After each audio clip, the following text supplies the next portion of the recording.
After a long day of airports and travel, Marcus wanted only one quiet room where his exhausted little daughter could finally rest. Dad, are we finally home for tonight? Before Marcus had even finished speaking, Derek looked at his clothes and decided that he did not belong there. I'm sorry, sir. We have no rooms available. Marcus did not argue. He simply watched Derek's polite expression turn cold when he realized Marcus looked like an ordinary traveler. Could you please check once more? My daughter is exhausted. Only moments later, a wealthy-looking couple arrived. Welcome. We have a beautiful room ready for you. And suddenly, Derek had a room ready without hesitation. That small movement told Marcus everything. There had been rooms all along. The lie had been about appearance. So the rooms were never the problem. Maya could see the truth on the reservation screen. Rooms were open, but fear kept her silent. There are rooms, I know there are. Marcus knew children could feel humiliation long before they understood the word for it. Their choices say nothing about who we are. Marcus did not raise his voice. He asked only to speak with the manager and have the system checked honestly. Then let me speak with your manager. Derek brought Richard from the back office, and Richard arrived already convinced that Marcus was the problem. I'm told you are causing a disturbance. Richard did not ask what happened or check the system. He looked at Marcus and decided he did not belong. This hotel maintains standards, sir. Escort them outside before this becomes more serious. Richard called security and ordered Marcus and Zoe removed, turning a simple request for honesty into public humiliation. For several seconds, he said nothing. He stood beneath the soft gold lights of the lobby, while Zoe leaned against him, her small body heavy with exhaustion. The polished marble floor reflected the chandelier overhead. Somewhere near the lounge, a pianist played a slow, elegant melody. Guests drifted through the lobby with designer luggage, expensive watches, and the relaxed confidence of people who had never needed to wonder whether a door would be opened for them. And in the middle of all that comfort, Marcus and his daughter had been made to feel like an inconvenience. Derek had already turned his attention back to the couple who had arrived after them. His voice changed the moment he spoke to them. It became warmer, brighter, polished in a way it had never been when he spoke to Marcus. He welcomed them with the kind of smile that belonged in brochures and advertisements. He asked about their trip. He complimented their luggage. He spoke about the hotel's amenities, as though he were personally proud of every polished surface in the building. Then, without even checking twice, he assigned them a room. Marcus watched the key card slide across the counter. That small movement told him everything. There had been rooms. There had always been rooms. The lie had never been about availability. It had been about appearance. Zoe lifted her face from Marcus's side and looked toward the desk. She was too tired to be fully upset, but she was old enough to sense when adults were being unfair. Her eyes followed Derek as he gave the other guests directions toward the elevator. Marcus looked down at her and gently adjusted the strap of her backpack. He had promised her a warm shower, room service, and a bed with too many pillows. Before their flight, he had told her that they would make a little adventure out of the night, even though they both knew they were tired. Zoe had smiled at that idea. She had spent most of the flight curled against him, holding the small stuffed rabbit she brought everywhere. Now, her excitement had disappeared. Marcus had learned long ago that children could feel humiliation before they knew the word for it. They could hear it in the tone adults used. They could see it in the way people looked away. They could sense it in the sudden stiffness of a room when someone decided they did not belong. Marcus had seen that truth in his own childhood. His father had worked as a night security guard for nearly 30 years. Not in one grand hotel, but in several. He had worked in office buildings, private clubs, luxury apartment towers, and restaurants where the customers spent in one evening what he earned in a month. He wore a uniform every night, stood near entrances for hours, opened doors for people who rarely looked at him, and walked empty hallways, long after the city had gone quiet. Marcus remembered waiting up for him as a boy. He remembered the sound of his father's keys at the door after midnight. He remembered the tired way his father took off his shoes in the kitchen, trying not to wake anyone. He remembered the faint smell of rain, coffee, and the cold night air clinging to his coat. Most of all, he remembered how his father never complained. But children notice more than adults think. Marcus had heard enough fragments of conversation to understand that his father was treated differently by some people. He had heard about guests who snapped their fingers instead of saying hello. Managers who spoke to him as though he were invisible. People who assumed he was uneducated because he wore a uniform. People who called him only when they needed help, then looked through him the moment the problem was solved. His father had always told him that work had dignity, no matter what title came with it. But Marcus had also seen the sadness in his father's face on the nights when dignity was the only thing anyone had left him. That was why Marcus never forgot the feeling of being judged before being known. It was why he built his company with a different kind of promise. Years later, when Marcus had begun buying struggling hotels and turning them around, people had assumed his greatest advantage was his business instinct. They saw the growth, the renovations, the partnerships, the expansion into new cities. They saw a successful entrepreneur with a sharp eye for numbers and an even sharper eye for opportunity. What they did not always understand was that Marcus had never wanted to build hotels merely to create wealth. He wanted to create places where people felt human. He wanted every guest to feel welcome, whether they arrived in a suit or a sweatshirt, whether they had booked the penthouse or the smallest available room, whether they were famous, wealthy, tired, grieving, alone, or simply trying to make it through the night. He had built that principle into the company from the beginning. Respect before revenue, care before appearances, hospitality without judgment. Those were not slogans to Marcus. They were personal. And yet, standing in that lobby with Zoe half asleep beside him, he could feel those values slipping through the hands of people who had never understood them. Marcus finally looked at Derek again. He did not raise his voice. He did not demand attention. He simply asked whether Derek would be willing to check the system one more time. It was a reasonable request. A tired father asking for a room for his child. Nothing more. But Derek's smile faded. The warmth he had shown the wealthy couple vanished, as though someone had switched off a light. He stared at Marcus with the irritation of a man who believed he had already ended the conversation and should not have to repeat himself. He insisted that the hotel was fully booked. Then he added that Marcus might have better luck somewhere more suitable. The words were carefully chosen. Derek did not say exactly what he meant. He did not need to. The insult lived in the pause before the final word. It lived in the look he gave Marcus's hoodie. It lived in the quick glance toward Zoe, as though the presence of a tired child made them even more out of place. Some of the nearby guests heard it. A woman seated near the lounge lowered her magazine and looked toward the desk. A man waiting beside the elevators glanced over his shoulder. The bell attendant near the entrance shifted slightly, uncertain whether he should pretend not to notice. Behind the desk, Maya stood very still. She had been watching from the beginning. Maya had worked at the hotel for almost 2 years. She was good at her job.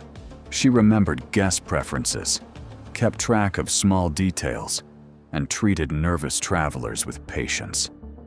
She was the kind of employee who noticed when someone needed help before they asked for it. But she had also learned something during those 2 years.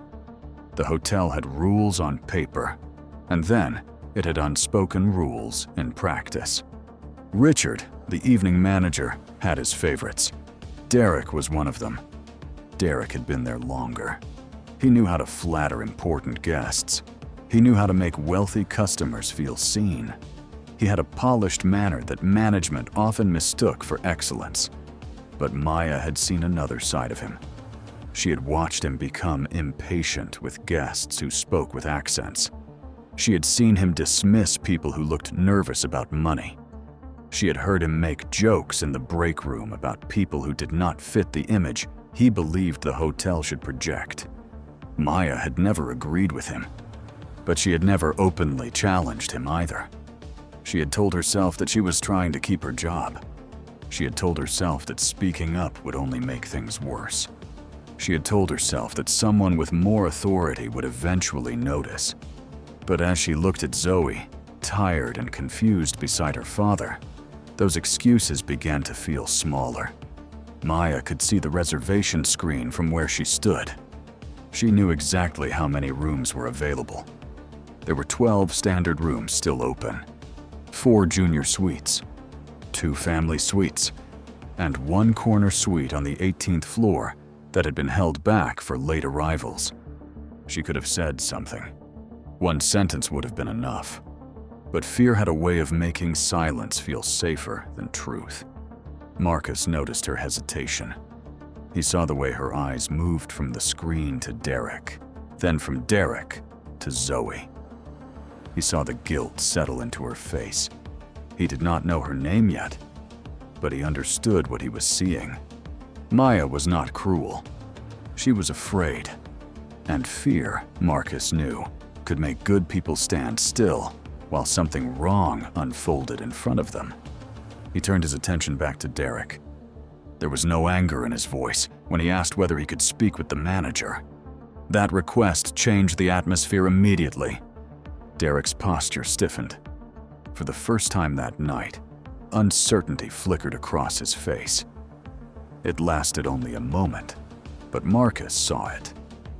Derek knew that a manager could check the system.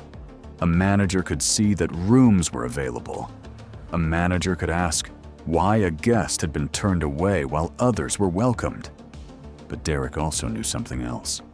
Richard trusted him, and Richard had his own ideas about who belonged in the hotel. Derek disappeared through the door behind the desk. As he went, Maya kept her eyes on Marcus. She looked as though she wanted to apologize, but no words came. Zoe tugged gently at Marcus's sleeve. Her voice was quiet. She asked why the man at the desk did not want to help them. Marcus looked down at her, and for the first time that night, a little pain moved across his face. Not because Derek had insulted him. Marcus could handle that. He had spent his life learning how to survive other people's assumptions. What hurt was that Zoe had been pulled into it. She was young enough to believe hotels were places where people smiled at you, gave you little soaps, and told you where the elevators were. She had not yet learned that some adults treated kindness like a privilege instead of a responsibility. Marcus did not want that lesson to reach her tonight. So he told her, gently, that sometimes people made decisions before they knew the full story. He told her that it did not mean they were right. He told her that the way someone treated you said more about their character than it did about yours. Zoe listened quietly. Then she rested her head against him again. That simple gesture made the woman near the lounge look away for a moment. She suddenly seemed embarrassed to be watching. The businessman near the elevator checked his phone, but not because he had received a message. He was avoiding the discomfort in the air. The lobby had become a place where everyone could see the unfairness, but no one yet knew what to do about it. A few minutes later, Richard came through the back office door. He moved with the confidence of a man who had spent too long being obeyed. His suit was perfectly tailored. His tie was straight. His shoes were polished enough to reflect the lobby lights. He looked less like someone arriving to solve a problem and more like someone arriving to shut one down. Derek walked beside him, speaking in a low voice. Marcus could not hear every word, But he did not need to. Derek's body language told the story. He leaned toward Richard. He gestured toward Marcus. He shook his head as though he were describing an unreasonable guest, a disruptive guest, a difficult guest. By the time Richard reached the front desk, he had already chosen a side. He did not begin by asking Marcus what happened. He did not ask to see the reservation system. He did not ask Maya whether there were rooms available. He did not ask why another couple had been checked in moments after Marcus was told the hotel was full. Instead, he looked Marcus up and down. It was a brief glance, but it carried years of judgment. Marcus had seen that glance in boardrooms before people knew his name. He had seen it in restaurants when hosts assumed he was waiting for someone else. He had seen it in private meetings when executives assumed the older white man beside him was the real decision maker. Richard looked at Marcus the same way. Not as a guest, not as a father, not as a person who might deserve the benefit of the doubt, but as a problem. Richard asked what the issue was. Marcus explained calmly. He said he had asked for a room for himself and his daughter. He said Derek had told him there were none available. He said another couple had arrived after them and had been given a room immediately. He asked only that someone check the system honestly. His voice remained controlled. That made Richard even more dismissive. Richard listened with the shallow patience of someone pretending to be fair. Then he turned to Derek, who repeated the lie with more confidence now that his manager was standing beside him. Derek claimed that the rooms had been reserved for priority guests. Marcus asked what priority meant. Richard answered that certain reservations and memberships received special consideration. It was not a complete lie.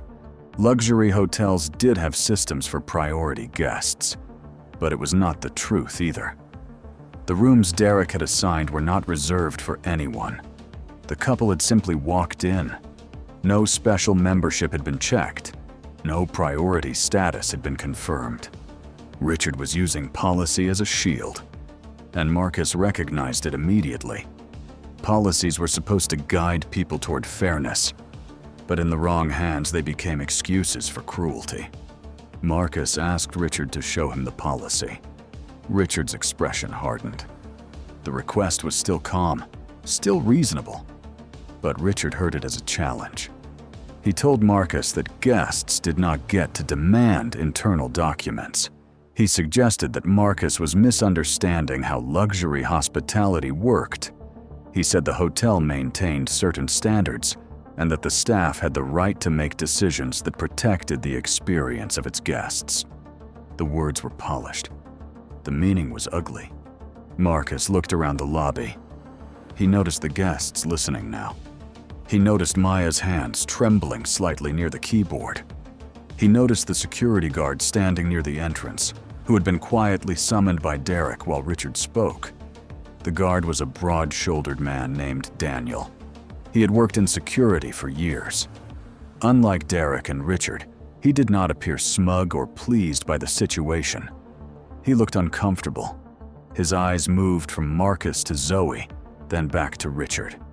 Daniel had seen difficult guests before. He had dealt with yelling, threats, intoxicated visitors, stolen luggage, and arguments that got out of control. But Marcus was not shouting. He was not threatening anyone. He was standing quietly beside an exhausted little girl and asking why the truth could not be checked. Daniel knew the difference between a problem and a person being treated like one. Still, Richard had authority, and authority had a way of making decent people question their own instincts. Richard's voice grew colder. He told Marcus that the hotel was not able to accommodate him, and that it would be best for him to leave before the matter became more complicated. Marcus asked one final question. He asked Richard whether he was refusing him because there were truly no rooms available, or because Richard had decided Marcus did not look like the kind of guest the hotel wanted. For the first time, Richard looked genuinely irritated. His face tightened. His eyes shifted toward the other guests. He did not want to answer directly, because the truth would sound terrible out loud. So instead, he accused Marcus of trying to create a scene. That was the tactic. When people could not defend what they had done, they often changed the subject. They turned the victim's calm questions into aggression. They called truth inconvenient. They called dignity difficult. They hoped that embarrassment would force the other person to leave before anyone had to confront the real issue. Richard told Daniel to escort Marcus and Zoe outside. The words landed heavily in the lobby. Zoe looked up at her father again. This time, she did not ask why they could not have a room. She asked why the hotel workers were trying to make them leave when helping people was supposed to be their job. Her voice was soft, but it cut through the lobby more sharply than any shout could have. For a moment, no one moved. Derek looked away. Maya closed her eyes briefly, as though she could no longer bear to watch. Daniel took a step forward, then stopped. Richard's jaw tightened. The woman near the lounge placed her magazine on the table. The businessman by the elevator no longer pretended not to be listening. Even the couple Derek had just checked in looked uncomfortable now. They had come in expecting a quiet night at a luxury hotel. Instead, they were watching a tired father and child being treated as though they had done something wrong simply by walking through the door. Marcus felt Zoe's hand slip into his. He held it carefully. Then he looked at Daniel. Marcus did not blame him. He could see that Daniel was not enjoying this. He could see the conflict in his face. Daniel was being told to follow orders, and Marcus understood that jobs could make people feel trapped. So Marcus spoke to him with respect. He told Daniel that he wasn't there to cause trouble. He said he would not resist. He only wanted the hotel to be honest about why it was trying to remove him and his daughter. Daniel nodded slightly. It was the smallest gesture, but it mattered. Because in that moment, Daniel was no longer looking at Marcus through Richard's eyes. He was seeing him clearly. And once a person began to see clearly, it became harder to keep pretending nothing was wrong. Richard, however, had already gone too far to step back gracefully. He told Marcus that if he refused to leave, the situation could become more serious. The threat was unnecessary. That was what made it so revealing. Marcus had not raised his voice. He had not insulted anyone. He had not even stepped away from the desk. But Richard wanted the power of making him feel small. He wanted Marcus to understand that he could be removed, dismissed, and humiliated without anyone caring. What Richard did not understand was that Marcus had spent a lifetime learning that dignity did not come from other people's approval. It came from what you refused to become when they tried to strip it away. Marcus looked around one last time. The lobby he had helped design was full of details he remembered personally. The lighting had been chosen to feel warm instead of intimidating. The seating had been arranged so travelers would not feel exposed when they arrived tired or alone. The welcome desk had been lowered slightly on one side, so guests in wheelchairs could check in comfortably. The training manuals for every employee in the company had repeated the same principle. Every person who entered the building should be treated as though their dignity mattered. Now, standing in that same lobby, Marcus saw how easily beautiful buildings could hide ugly behavior. He saw how a company could print values on paper and still fail the moment no one believed someone important was watching. That was why he had never announced his visits in advance. Marcus often traveled without assistance, without security, and without the polished image people expected from a hotel owner. He wanted to know what happened when the staff thought they were dealing with ordinary people. He wanted to see whether kindness existed only when cameras were on, executives were present, or wealthy guests were nearby. Most of the time, he was proud of what he found. Tonight, he was not. He reached into the pocket of his hoodie and took out his phone.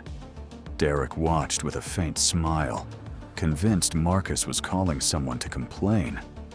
Richard assumed he was calling for a ride. Neither man looked worried. In their minds, they had already decided who Marcus was. A tired man, a rejected guest, someone with no power, someone they could push out of the building and forget by morning. Marcus scrolled through his contacts, found a number, and made one call. He did not speak loudly. He did not explain everything.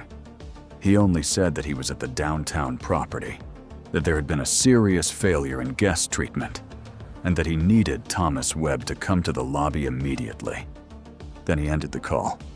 Richard gave a short, humorless laugh. He asked whether Marcus was trying to intimidate the staff. Marcus did not answer. He simply looked at Zoe, then back at the front desk. The wait that followed felt longer than it really was. Maya stood frozen behind the counter, staring at the phone in Marcus's hand. Something about the way he had made the call unsettled her. It had not sounded like a complaint. It had not sounded like desperation. It had sounded like someone giving a calm instruction to a person who would understand exactly what it meant. Daniel noticed it too. The security guard shifted his stance and looked toward Richard. For the first time, doubt had become visible in his face. Derek tried to cover his discomfort by pretending nothing had changed. He began organizing papers on the desk. Richard straightened his tie. The couple who had checked in quietly stepped away from the counter, suddenly unsure whether they wanted to be part of what was happening. And then, from the far end of the lobby, the elevator doors opened. A tall man in a dark suit stepped out quickly. His name was Thomas Webb. He was the chief executive officer of the entire hotel group, and he was walking toward Marcus with an expression that made Derek, Richard, and Maya realize that the man in the gray hoodie was not who they thought he was. Not even close. Thomas Webb did not slow down as he crossed the lobby. The moment he saw Marcus standing beside Zoe, his entire expression changed. The urgency in his face was obvious, but what stunned everyone watching was the respect behind it. Thomas was not approaching Marcus like a manager coming to calm down an upset guest. He was approaching him like someone who had just realized that a serious failure had taken place under the roof of the man who owned the entire company. Derek noticed it first. The confidence that had carried him through the evening disappeared almost instantly. His fingers stopped moving across the desk. His shoulders stiffened.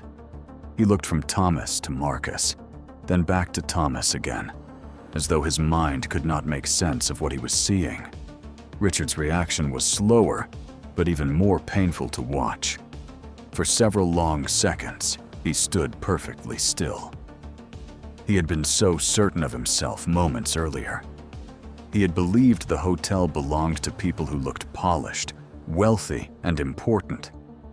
He had believed his title gave him the power to decide who deserved patience and who deserved humiliation.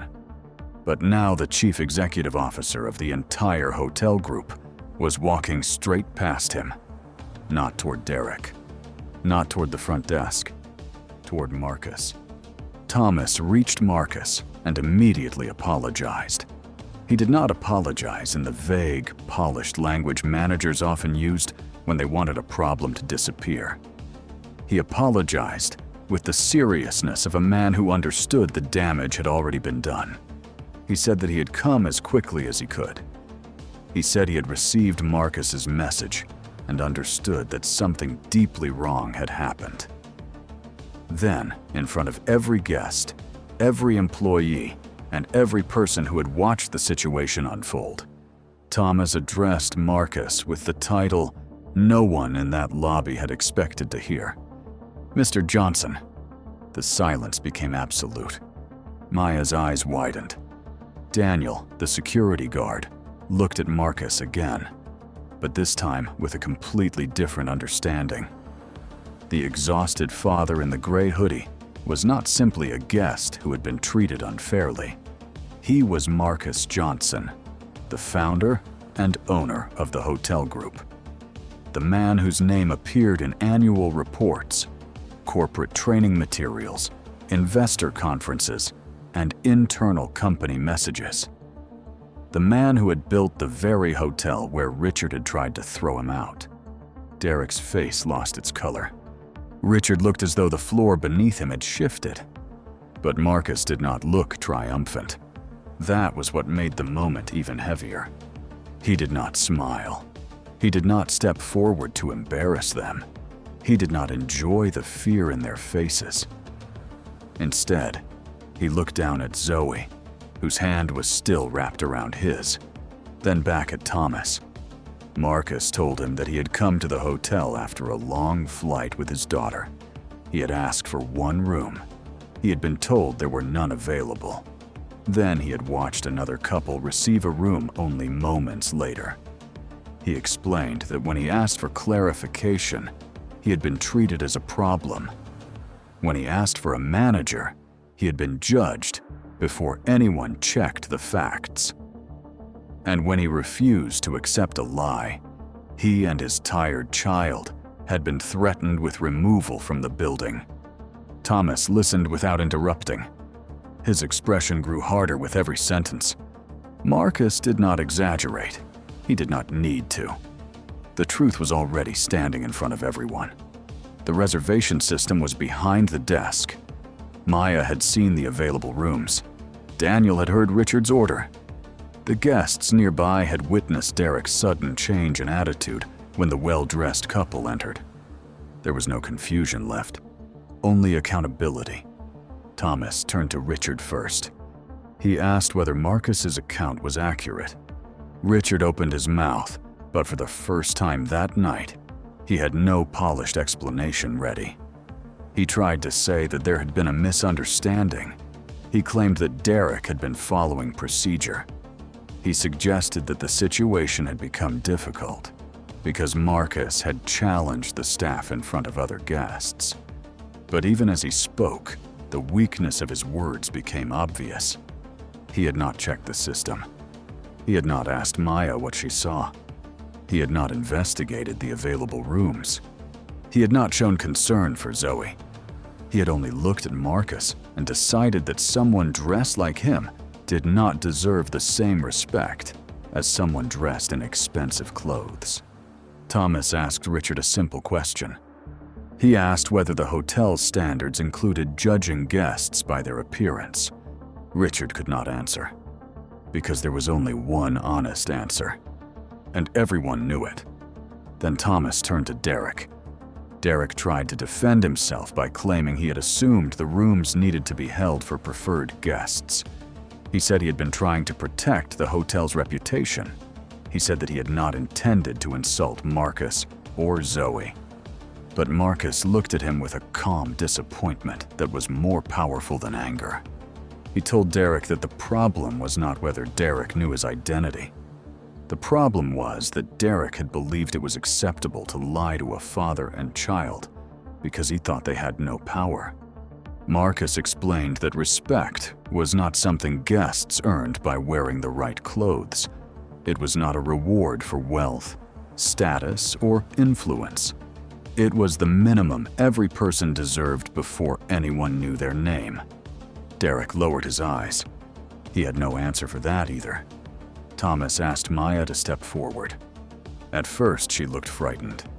She had spent the entire evening trapped between what she knew was right and what she feared might happen if she spoke.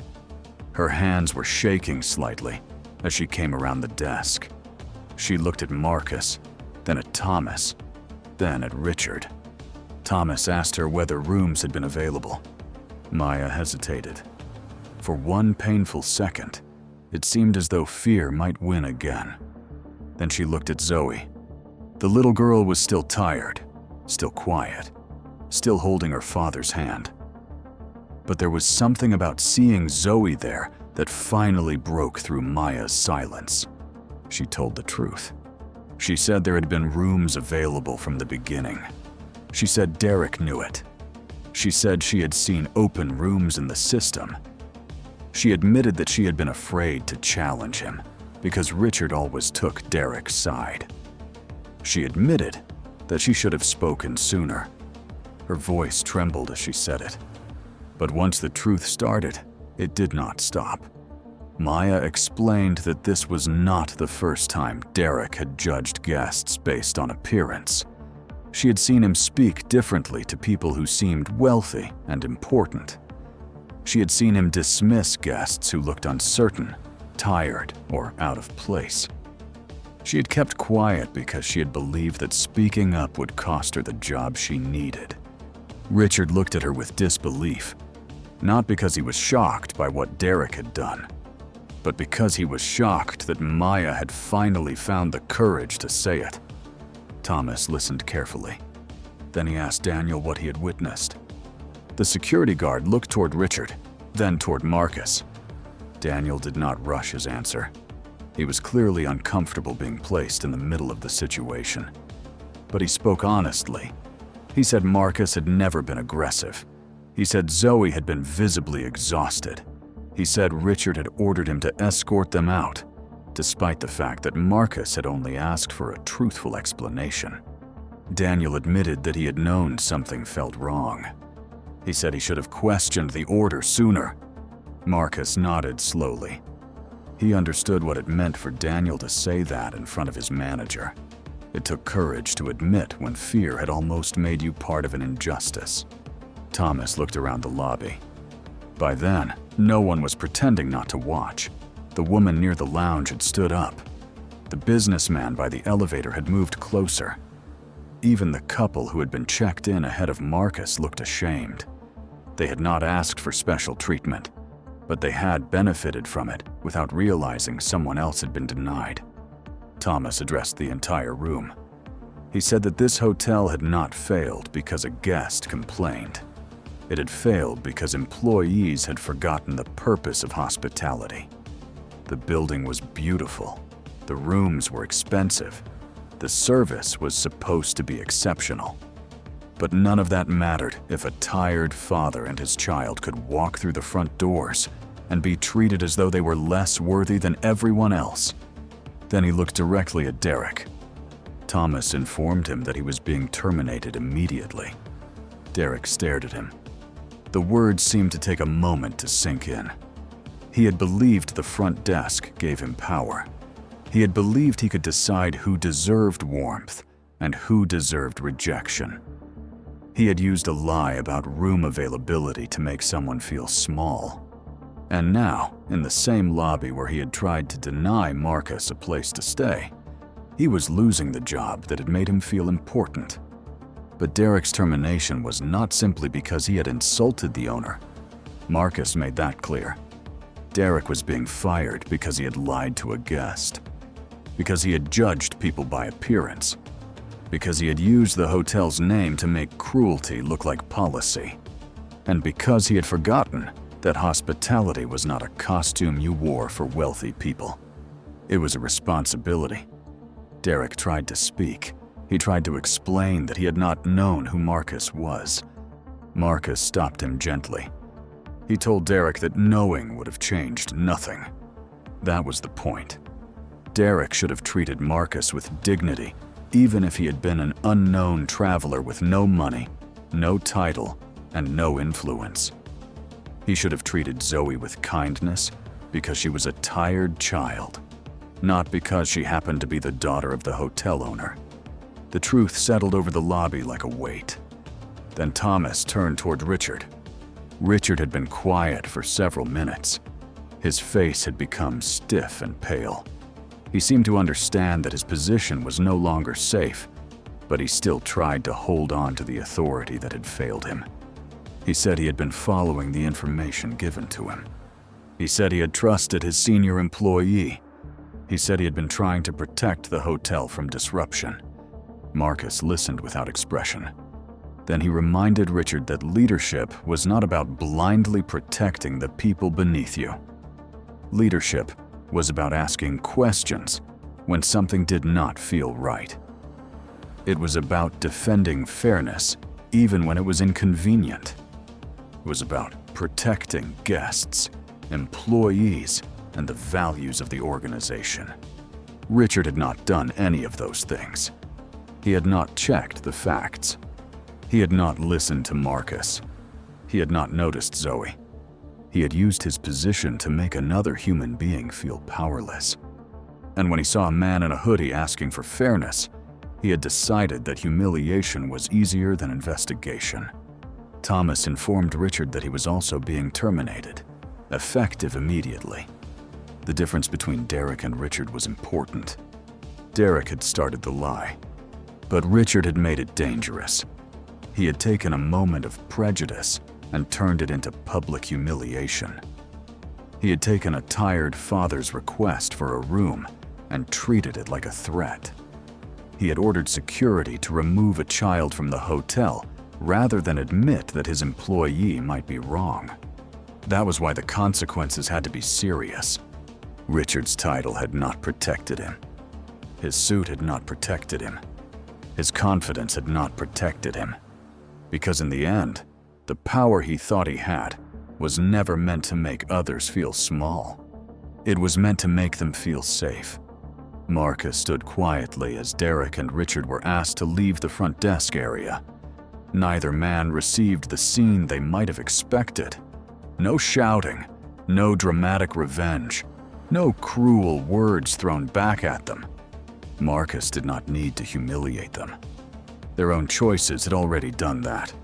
The same people they had judged by appearances had watched them reveal their true character. The same lobby where they had tried to push Marcus out had become the place where everyone saw that their authority had been hollow all along. After they left, the lobby remained silent. Then Marcus turned to Maya. She looked terrified that she would be next. She admitted again that she should have spoken up earlier. She said she had known the rooms were available. She said she had seen the injustice, but had been afraid of Richard. She did not try to excuse herself. She did not pretend she had done enough. Marcus studied her for a moment. He understood that silence could cause harm. But he also understood that courage was not always loud at first. Sometimes it arrived late, trembling and uncertain, but still honest. Marcus told Maya that she had made a mistake by staying quiet. But he also told her that she had chosen truth when it mattered most. He said the company did not need employees who were afraid to protect what was right. It needed people who could learn from fear and become stronger because of it. Thomas nodded. Then Marcus asked Maya whether she was willing to help rebuild the culture at the hotel. Maya looked confused. Marcus explained that she would not be punished for telling the truth. Instead, she would be given an opportunity. She would be assigned to work directly with the hotel's guest experience and staff training team. Her role would be to help ensure that every employee understood what had gone wrong that night and why it could never happen again. Maya's eyes filled with tears. She had expected to lose everything. Instead, she had been given a chance to help create something better. Marcus then turned to Daniel. The security guard stood quietly near the entrance, still looking uncomfortable about how close he had come to escorting Marcus and Zoe outside.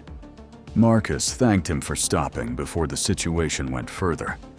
He told Daniel that following orders was sometimes necessary, but it should never mean abandoning conscience. He said that a security guard's job was not only to protect property, it was to protect people. Daniel nodded, visibly moved. Marcus told Thomas that Daniel should remain in his position and be included in the next round of training. Not as punishment, but as a reminder that every employee, no matter their role, had the power to stop harm when they saw it. Only then did Marcus look down at Zoe.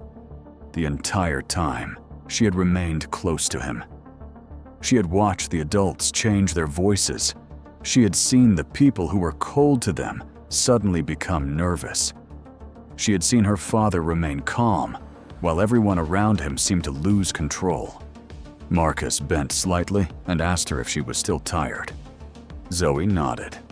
Then, with the honesty only a child could offer, she asked whether they could finally go to their room.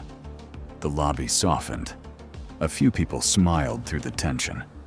Thomas immediately stepped forward and offered to personally take them to the best available suite. But Marcus shook his head gently.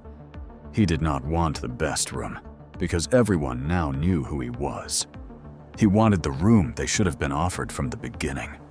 A clean, comfortable room for a father and daughter who had arrived tired after a long flight.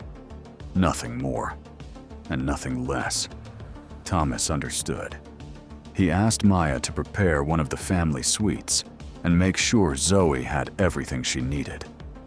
Maya moved quickly, but this time her energy came from purpose rather than fear. She checked the reservation system herself. She selected a quiet room away from the elevators.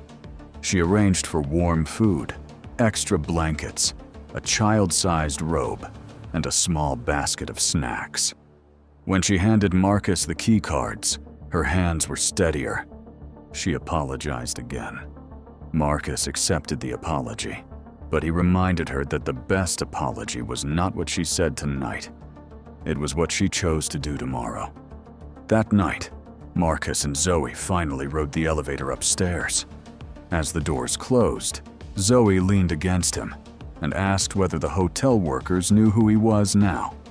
Marcus looked at the numbers rising above the elevator doors. Then he told her that what mattered was not whether people knew who he was. What mattered was whether they learned to treat everyone kindly before they knew. 3 months later, the hotel looked the same from the outside.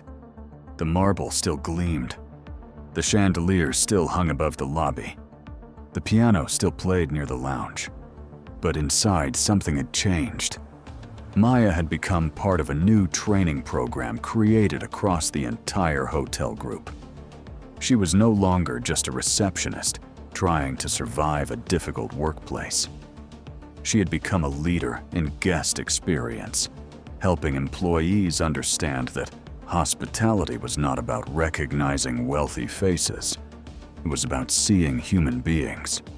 The training sessions did not begin with numbers, sales goals, or luxury standards.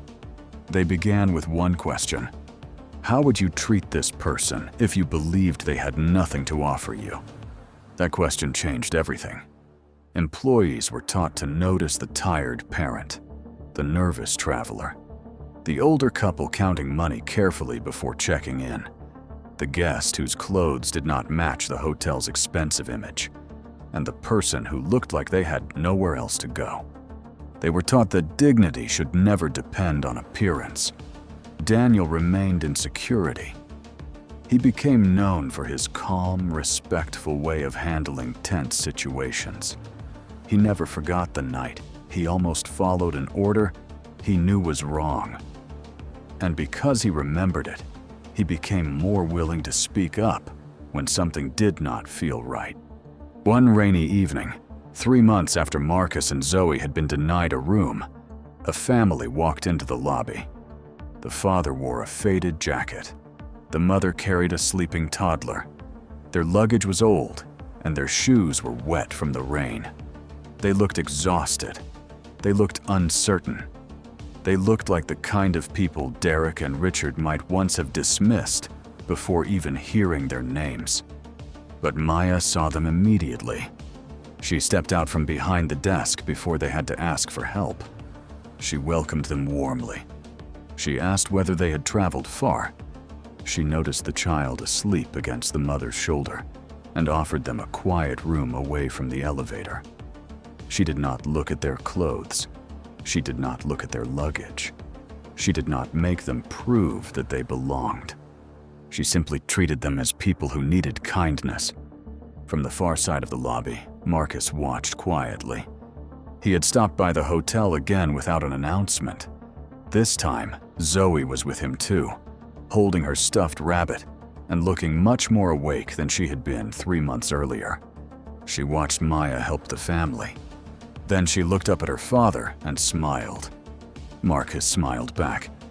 For the first time since that painful night, he felt that the hotel was beginning to become what he had always hoped it would be. Not perfect, but better. Because the real measure of a place was never the height of its ceilings, the shine of its floors, or the cost of its rooms. It was the way people were treated when no one believed they were important. Marcus had not won because he was the owner. He had won because he refused to let another person's prejudice take away his dignity. And Derek and Richard had not lost their jobs simply because they insulted a powerful man. They lost their jobs because they had forgotten something far more important.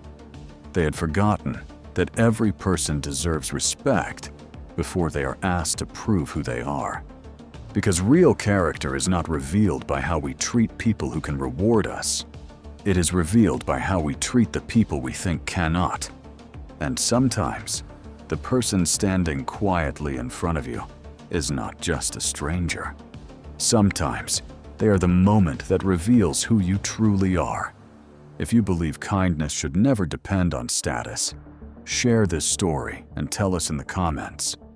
Would you have spoken up if you had been standing in that lobby? 3 hours before the Saravan Cultural Council arrived to challenge Arden Museum's ownership, the museum's brightest scholars were losing a battle against a piece of clay.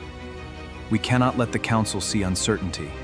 Then a soaked 17-year-old girl walked into the lobby, carrying a torn backpack and a volunteer application. Her name was Nadia Reyes. Are you here for the shelter referral program? Nadia shook her head. She had not come to ask for help. She had seen a flyer and came to apply as a volunteer. No, I saw a flyer and came to apply as a volunteer.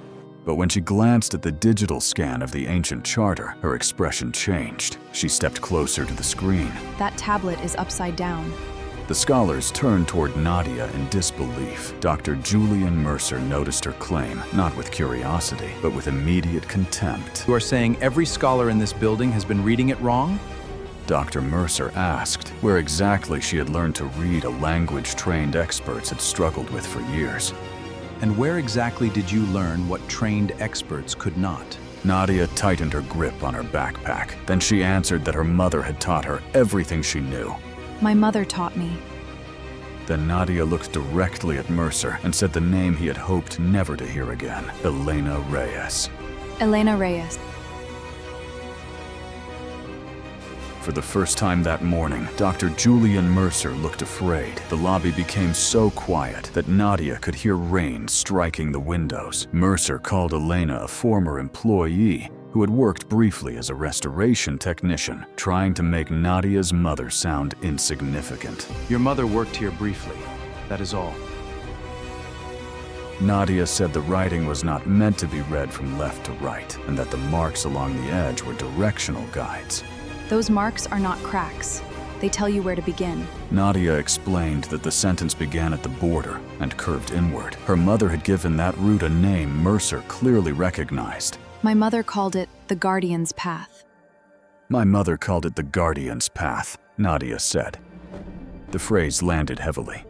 Mercer's expression tightened before he could stop it. The Guardian's Path. It was not a phrase a teenager would have invented. It was not something she could have guessed from a quick glance at the screen.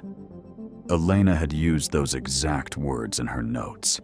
They had appeared in the report Mercer had hoped would disappear forever. The junior scholars gathered closer to the monitor. One enlarged the lower border. Another brought up older scans. A third began comparing the marks against a database of known Saravan inscriptions. Their movements became slower and more deliberate. The confidence they had shown before Nadia entered the lobby had begun to dissolve. For weeks, they had been trapped inside one interpretation. They had assumed the tablet was a sale agreement because the museum had always called it one. They had assumed the first line named an owner because every exhibition label, donor brochure, and academic summary said it did.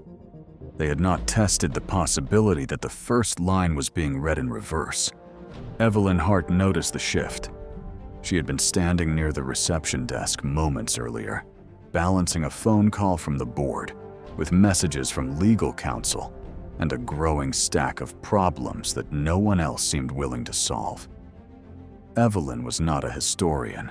She did not claim to understand ancient languages.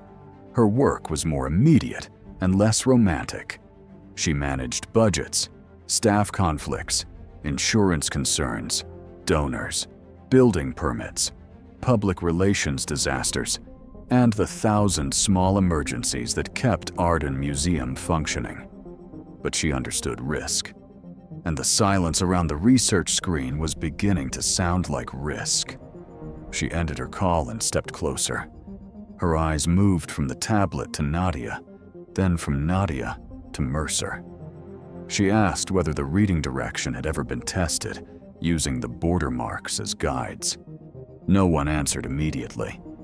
That hesitation mattered. Mercer stepped in before the silence became too revealing. He said the team had examined all reasonable possibilities. He reminded Evelyn that the document had been studied by senior experts from several institutions. He warned that a museum facing an international legal challenge could not allow an unverified theory to disrupt months of preparation. He sounded calm, but he was speaking too quickly. Nadia saw it. Owen Blake saw it too. Owen was the security guard who had opened the side entrance for Nadia less than an hour earlier. At first, he had thought she had come inside to get out of the rain. Her jacket was old, her shoes were soaked, and the backpack on her shoulder looked as though it had been repaired more times than most people repaired anything.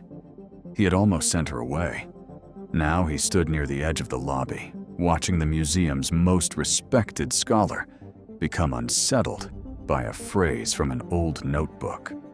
Owen did not know the difference between a trade agreement and a custodial covenant. He did not understand Saravan grammar or ancient border signs, but he knew how people behaved when they were trying to hide fear beneath authority. Nadia continued before Mercer could close the conversation. She explained that the opening symbols did not appear to describe a sale. The grammar was wrong for that. If the border marks were followed, the first sequence became a declaration of protection. The document seemed to describe an object placed into another party's care. It sounded less like ownership and more like responsibility. That difference changed everything. A sale would mean Arden Museum had a legal claim to the relic connected to the charter. A guardianship agreement would mean the museum had only been trusted with it.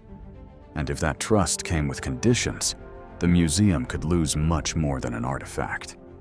It could lose the story it had told the world for generations. The Saravan Cultural Council had spent years arguing exactly that. Their historians believed the relic had never been sold. Their legal advisors believed the museum's claim rested on a mistranslation. Their community had watched as an object tied to their own history, ceremonies, and ancestors became a centerpiece in a foreign institution. The council was not coming to Arden Museum for a polite visit. They were coming to demand answers. Mercer knew that better than anyone. He also knew that if Nadia's interpretation was correct, the charter could become evidence against him. He tried to dismiss her without appearing cruel. He said that ancient texts were filled with ambiguity. He suggested that memories of a parent's research could become distorted over time.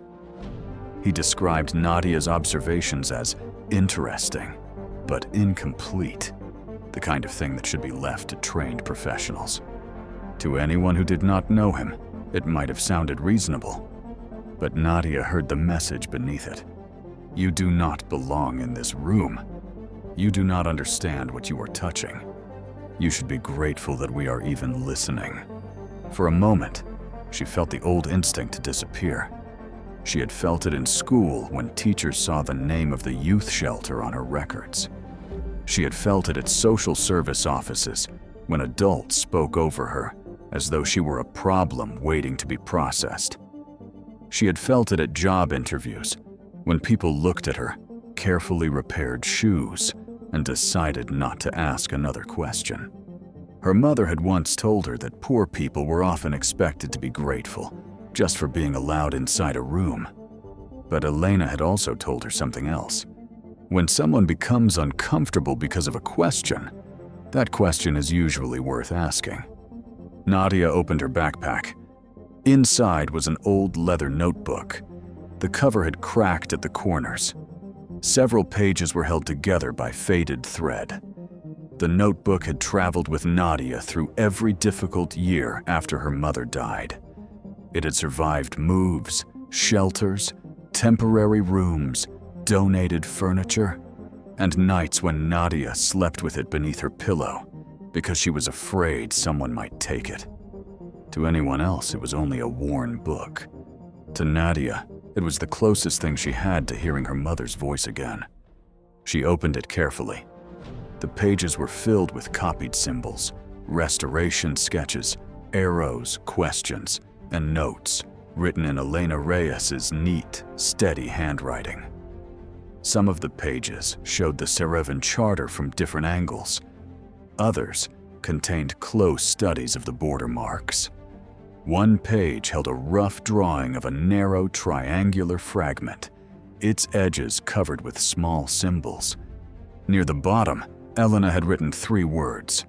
"Third fragment missing." Mercer saw the page, and this time his reaction was impossible to miss. His face did not collapse. He did not confess. He did not make the kind of mistake people made in dramatic stories when fear became too large to hide. Instead, he went still. For a man like Mercer, stillness was more revealing than panic. Owen saw it first. Evelyn saw it next. The junior scholars looked from the notebook to Mercer, unsure why a few handwritten words had changed the entire mood of the room. Nadia explained that her mother had always believed the charter was incomplete. The main tablet contained the beginning and central terms of the agreement, but not the final condition. Without that ending, the document could be interpreted in ways that benefited the people holding it. But Elena had believed a third fragment existed, and she had believed it contained the part that mattered most. Mercer dismissed the notebook as private material with no official authority. He said that scattered notes and old sketches could not be treated as evidence. Then he turned toward Owen and instructed him to escort Nadia out of the museum. The command was quiet, direct, and final. It was the kind of order Mercer had given many times before. Most people obeyed him because they knew what happened when they did not. Careers could stall, invitations could disappear, research funding could dry up. A single bad impression from the head of a department could follow a person for years. But Owen did not move. He had spent most of his working life following instructions. Security work taught people to respect procedure. You checked badges, you followed the chain of command, you kept order. You did not insert yourself into conversations that belonged to people with more education, more money, or more authority. But as Owen looked at Nadia holding her mother's notebook, he understood that this was not about procedure. It was about whether someone with less power deserved to be heard. "I think we should verify her claim first," he said. The sentence was simple, but it changed the room. Mercer turned toward him with open irritation. A security guard was not supposed to interrupt an academic dispute. He was supposed to stand near the door and remain invisible. Owen did not look away. Evelyn made the decision before Mercer could respond. She said Nadia would stay. No one would remove her from the building.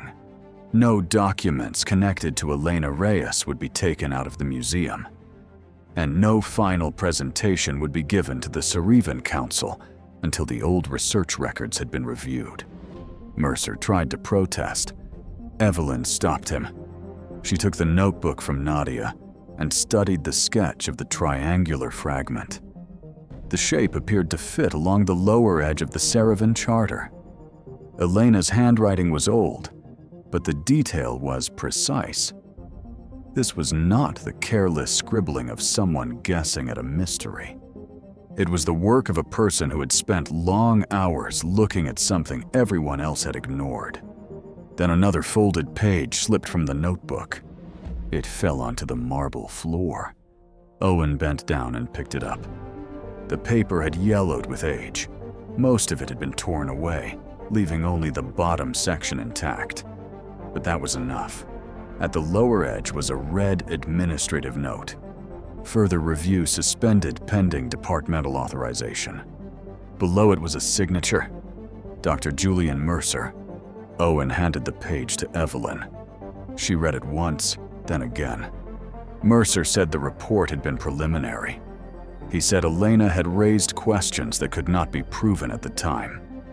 He said the department had been under pressure. The evidence had been incomplete, and the suspension had been a normal professional decision. But his explanation did not answer the real question. Why had the review been suspended instead of completed? Why had the final pages gone missing? Why had the museum continued to present the charter as proof of ownership after one of its own researchers raised doubts? And why had Mercer reacted with fear when Nadia mentioned the third fragment? Evelyn looked at the old note in her hand. Then she asked Owen to take Nadia to the archive room beneath the museum. The archive was not part of the public Arden Museum.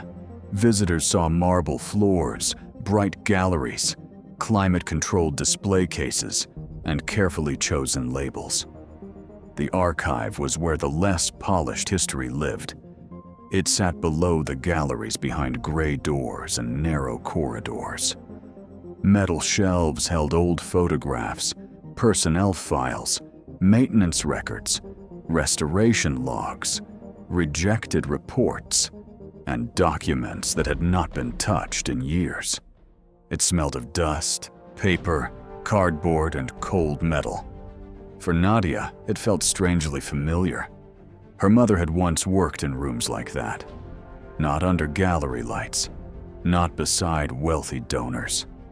In spaces where people handled broken objects, sorted fragments, and tried to restore what time had damaged. Owen switched on the lights.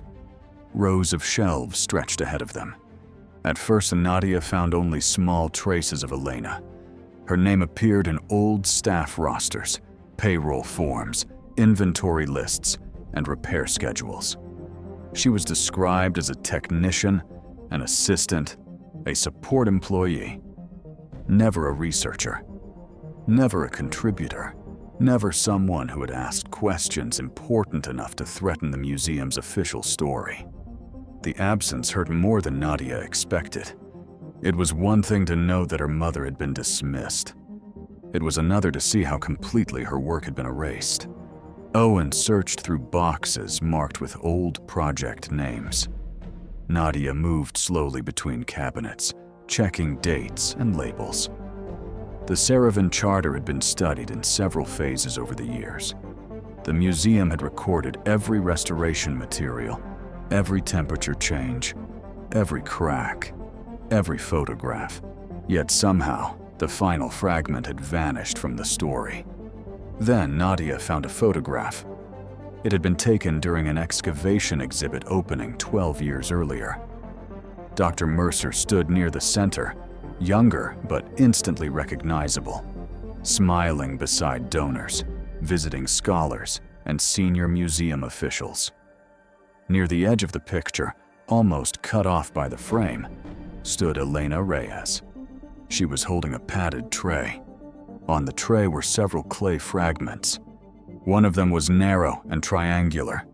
Nadia placed the photograph beside the sketch from her mother's notebook. The shapes matched. The third fragment had existed. It had been found with the charter, and at some point, it had been removed from the official record. Owen searched another shelf and found a large storage box labeled Saravan Restoration Project, 2014 to 2016. Inside were folders of condition reports, photographs, correspondence, and maintenance forms. Several gaps appeared where files should have been. Empty spaces between folders suggested that someone had removed documents long ago. But at the bottom of the box, beneath a stack of old storage logs, Owen found an envelope. Elena Reyes's handwriting covered the front. Nadia stared at it for several seconds before touching it. The envelope had survived 12 years in the museum's basement. It had survived staff changes, renovations, storage moves, and whatever effort had been made to erase Elena's work. Somehow, it had remained hidden among files no one thought important enough to destroy. Inside was a partial report. The first page carried Elena's name. The second page described the same border marks Nadia had identified in the lobby. The third page argued that the charter might be a custodial agreement rather than a transfer of ownership. The fourth page mentioned a detached fragment that could contain the final condition of the covenant. And at the bottom, in the same red ink, was the same instruction. Further review suspended. Nadia read the pages again and again. The words were not dramatic. Elena had not written with anger.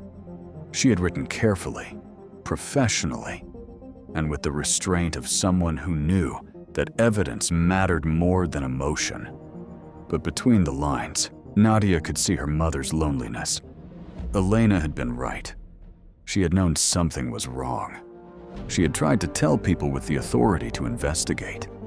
And someone had made sure the investigation stopped. Nadia thought about the last years of her mother's life. After losing her job at Arden Museum, Elena had taken whatever work she could find. She restored damaged books for a small shop across town. She cleaned offices at night. She repaired old furniture. She translated simple letters and labels for community groups. She never returned to academic conferences. She never received another museum position. She became quieter, more tired, and more careful about what she said. But she never stopped studying. Some nights, Nadia would wake up and see light beneath the kitchen door. Her mother would be sitting at the table with a cup of cold tea, copying symbols into the leather notebook. She had never spoken much about Mercer. She had never explained exactly why she had been forced out. But once, when Nadia was still young, she had asked why her mother kept working on something that had already caused so much pain. Elena had looked up from the page and said, "The truth does not stop being true, just because powerful people are tired of hearing it." Nadia had been too young to understand. Standing in the archive room with the report in her hands, she understood at last. Evelyn arrived a few minutes later. She had been trying to keep the museum from falling apart upstairs. The Saravan Council's cars had already been seen outside. Board members were gathering in the reception hall. The legal team had asked for an update. Donors were beginning to notice that the scheduled presentation had been delayed. But when Evelyn read Elena's report, the urgent noise of the building seemed to fade. She read it once as an administrator looking for liability. Then she read it again as a person trying to understand how an institution had allowed one woman's work to disappear. The report was not reckless. It was not speculative in the careless sense Mercer had claimed. Elena had documented her observations. She had included comparative references. She had outlined what needed to be tested. She had not demanded that the museum surrender the relic immediately. She had simply asked for the truth to be examined. Evelyn looked at Nadia. For the first time that day, Nadia was no longer an unwanted visitor, a shelter girl, or an inconvenience at the worst possible moment. She was the only person in the building carrying evidence everyone else had ignored. A message came through Evelyn's phone. The Saravan Cultural Council had arrived, and somewhere inside Arden Museum, hidden beneath a false label or a forgotten display case, was the missing fragment that could expose everything Julian Mercer had spent 12 years trying to bury. The Saravan Cultural Council entered Arden Museum without anger, spectacle, or raised voices. They did not need any of those things. Their presence alone unsettled the building. The delegation included historians, preservation specialists, legal advisors, and Professor Layla Rahman, one of the most respected scholars of ancient Saravan language and law. They had traveled for years through archives, private collections, old shipping documents, and the scattered records of expeditions that had removed objects from their homeland. For generations, people from Saravan had watched museums around the world display pieces of their culture. Sacred objects had been taken from temples, burial sites, family archives, and ceremonial grounds. They had been transported across oceans, assigned new catalog numbers, placed beneath foreign lighting, and described in languages their creators would never have recognized. The world often called that preservation, but preservation without consent could become another form of theft. The Saravan Council had come to Arden Museum because the charter mattered. It was not only a tablet, it was the legal memory of an agreement made during a time of violence and uncertainty. The relic connected to it had been treated as a trophy by the museum, but to the Saravan people, it was something else entirely. It represented continuity. It represented survival. It represented a promise made by their ancestors that no institution had the right to rewrite. Dr. Mercer greeted the delegation in the reception hall with the calm professionalism that had made him famous. His voice was smooth. His posture was controlled. He intended to lead them into the presentation room, show them the museum's official interpretation, and reassure the board that everything remained under control. But Evelyn interrupted before the briefing could begin. She informed the council that new archival material had been discovered and that the museum could not ethically present a final translation until the evidence had been reviewed. Mercer's frustration appeared only briefly. To most people, he still looked composed. But Layla Rahman noticed. She had spent decades working with scholars, collectors, politicians, and museum leaders. She knew the difference between uncertainty and concealment. She knew when a person was trying to protect truth and when a person was trying to protect a reputation. Then she saw the old leather notebook in Nadia's hands. Layla stopped walking. Her eyes moved to the cracked cover, then to the faint handwriting visible on the open page. For a moment, her expression changed from professional caution to something more personal. "Elena Reyes," she said quietly. I knew her name. Nadia looked up. The room seemed to narrow around those words. Years earlier, before Elena had been forced out of Arden Museum, she had contacted Professor Layla Rahman. Elena had asked questions about the structure of old Saravan custodial agreements. She had sent a short letter describing the border marks on the charter. Layla had replied with several sources and asked for more photographs. Then the correspondence stopped.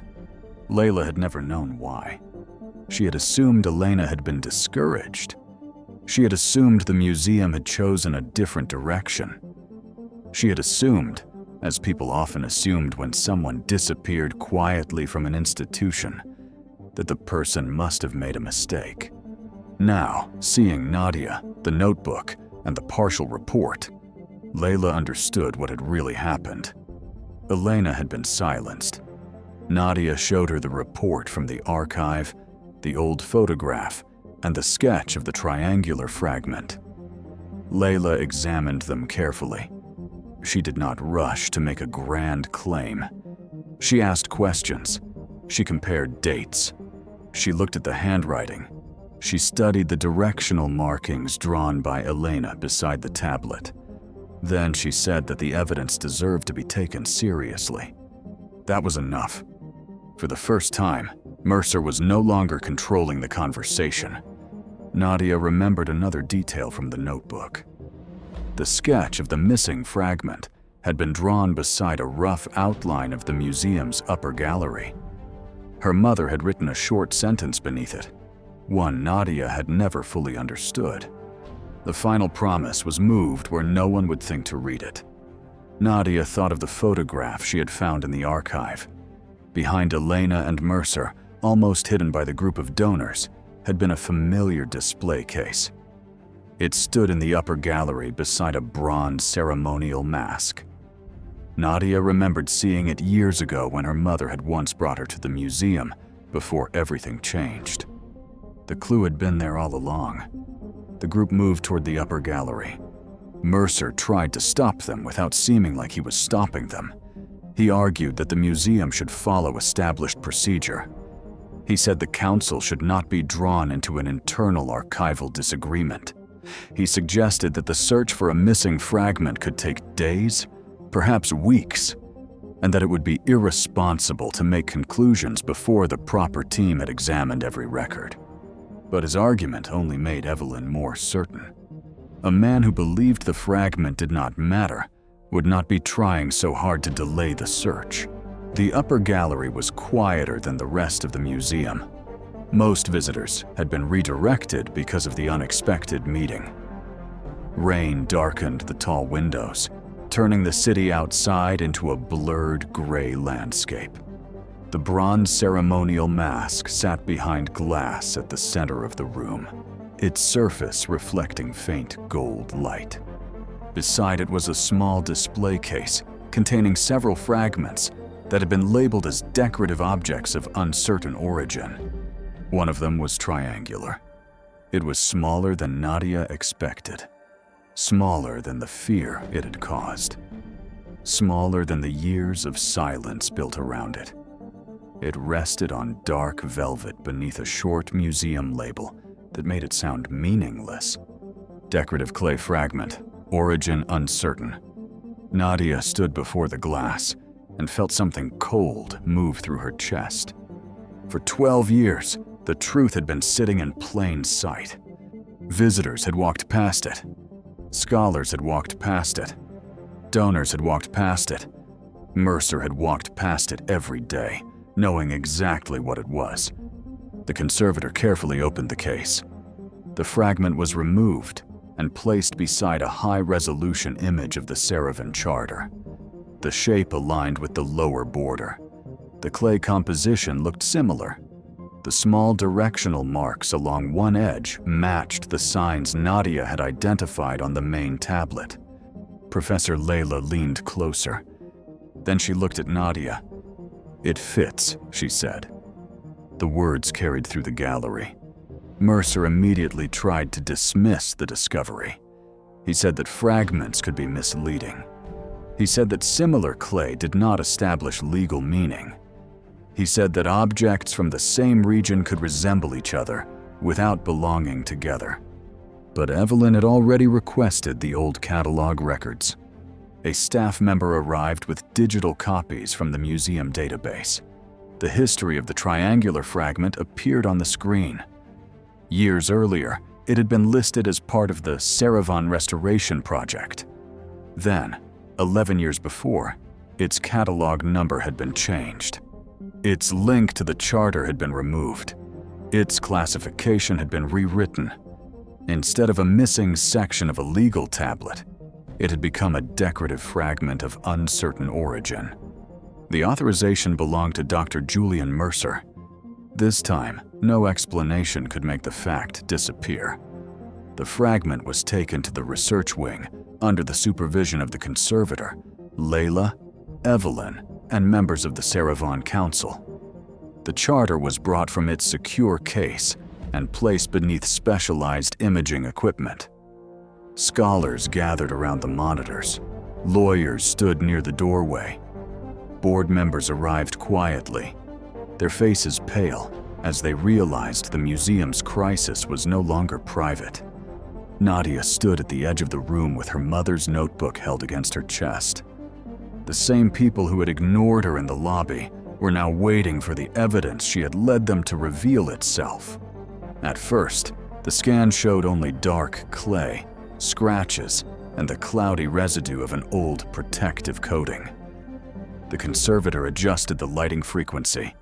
The image sharpened slowly. A faint line appeared, then another. Then a sequence of symbols emerged beneath the surface, running along the narrow edge of the fragment. The room became completely still. The missing ending had been found. Professor Layla did not translate immediately. She examined the image with care. She compared the symbols to the border marks on the main charter. She followed the Guardian's path Nadia had identified. She corrected the orientation. She checked the grammar against old Saravan legal forms. It was not a miracle. It was evidence finally being allowed to speak. The charter did not describe the sacred relic as something purchased. It did not grant permanent ownership to anyone outside the Cerevan community. It described the relic as an entrusted object, placed in the care of guardians during a period of danger. Those guardians had a duty to preserve it. They had a duty to protect it. And when recognized representatives of the Saravan people came forward to request its return, the agreement required the guardians to give it back. Then Layla reached the final sentence. Her voice softened as she translated the last words. The guardian who conceals this covenant, alters its meaning, or refuses the rightful return, forfeits all claim to hold what was never theirs. The words settled over the room like a verdict. The Arden Museum had never owned the relic. It had only been trusted with it, and its right to hold it had ended the moment it chose secrecy over truth. No one spoke for several seconds. The members of the Saravan Council stood quietly before the monitor. Their faces carried emotions that did not need explanation. Some looked angry. Some looked exhausted. One older historian closed his eyes, as though he had spent years waiting for the chance to hear those words spoken aloud. For them, the translation was not only a legal victory, it was proof that their ancestors had not been forgotten. The agreement had survived. The language had survived. The truth had survived, even after generations of people tried to bury it beneath labels, glass cases, and institutional certainty. Nadia looked toward Mercer. She remembered how he had looked at her when she first entered the lobby. He had seen a wet jacket, worn shoes, a torn backpack, and a girl from a shelter. He had assumed that was enough information to decide whether she mattered. He had thought he could dismiss her with polished words. He had thought Elena's name had been erased. He had thought the fragment was hidden safely behind a false label. But now the entire room was looking at him. Evelyn stepped forward with Elena's report in her hands. Dr. Mercer, you are suspended pending an independent investigation.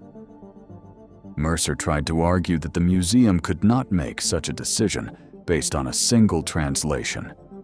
He claimed that the council was interpreting incomplete evidence. He insisted that catalog changes could have administrative explanations.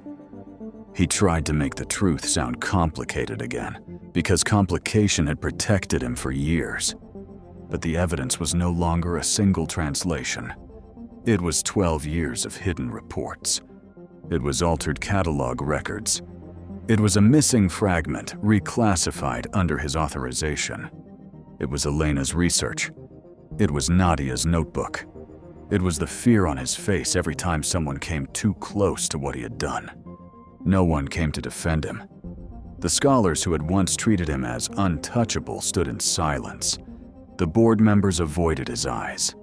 The legal team began collecting documents. The Saravan Council watched with the calm dignity of people who had waited too long for the truth to be acknowledged. Mercer's career did not collapse because he lacked intelligence. It collapsed because he believed intelligence gave him the right to decide which truths mattered. He had silenced Elena because she had less power than he did. He had buried her work because it threatened his reputation. He had hidden the fragment because it threatened the museum's claim. And he had dismissed Nadia because he believed a girl from a shelter could never challenge a man with titles, money, and influence.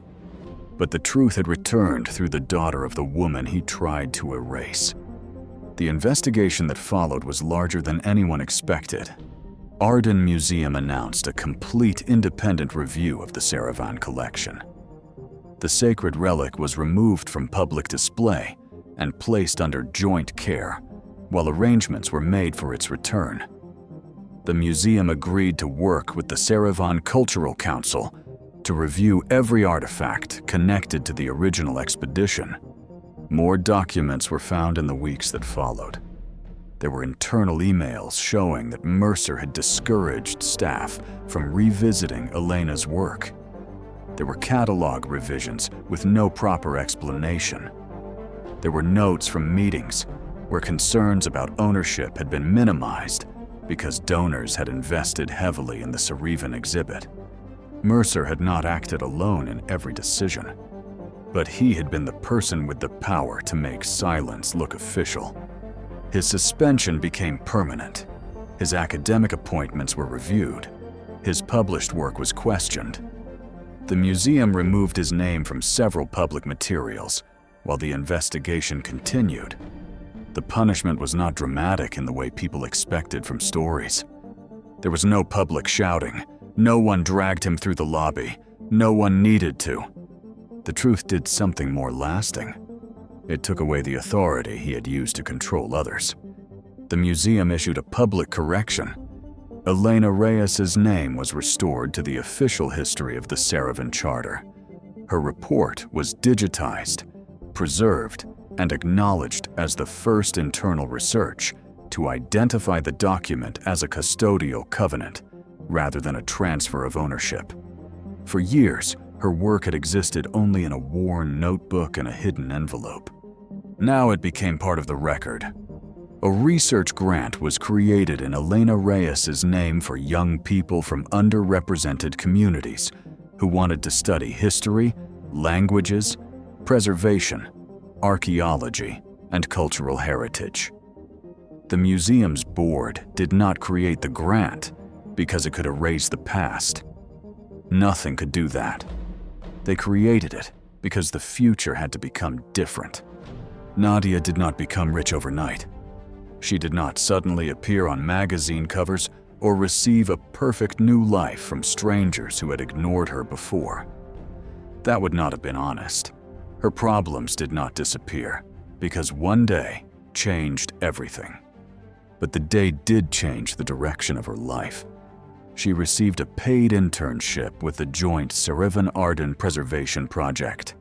The position came with transportation support, educational guidance, and stable housing assistance through a youth transition program. For the first time in a long time, Nadia had a place to go that did not feel temporary. She also had a future that did not depend on someone else deciding she belonged. Professor Layla became one of her mentors. She did not treat Nadia as a miracle or a symbol. She treated her as a young person with knowledge, patience, and a deep connection to the work her mother had begun. She taught Nadia how to verify evidence, how to question assumptions, and how to let facts speak louder than anger. Nadia listened carefully, but she never forgot the lesson she had already learned from Elena. Sometimes the most important thing a person can do is refuse to let the truth become invisible. Months later, Nadia returned to the archive room beneath Arden Museum. The room still smelled of dust, paper, and old metal shelves, but it no longer felt like a place where forgotten stories were buried. A new workstation had been set up near the window. There were digitization tools, preservation folders, and neatly labeled boxes waiting to be cataloged. Nadia entered with her own identification badge. This time, she did not come through the side door hoping someone would let her stay. She belonged there, On her desk sat her mother's old leather notebook beside a new archival folder. The label read, Elena Reyes Collection. Nadia opened the notebook to the first page. There, in faded handwriting, was a sentence her mother had written years before. The truth is often hidden in the part everyone else ignores. For years, Nadia had thought those words were only about old symbols and forgotten documents. Now she understood that they were about people too. They were about the quiet worker no one bothered to credit. They were about the poor girl no one thought was worth listening to.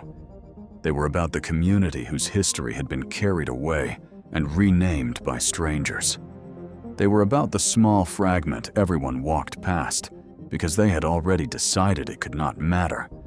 The world often judges people by clothes, titles, money, addresses, and appearances. But wisdom does not always arrive wearing the shape people expect. Sometimes it comes carrying a torn backpack. Sometimes it stands quietly in the rain. And sometimes, the person everyone overlooks is the one carrying the truth that changes everything. Search her first. People like that always know where things disappear. The room needed someone to blame. You may search my pockets, but you will not find what you are hiding. Her pockets held nothing but an ordinary life. Luxury has a way of confusing people who were never meant to touch it. Nolan watched like power had already won. Cooperate quietly, and perhaps this does not become worse for you. Then Julian stepped closer. Please do not make this worse. Clara saw the cruelty clearly. A coatroom attendant with art notes. How touching. The search reached into Elena's private life. Some people mistake obsession for intelligence.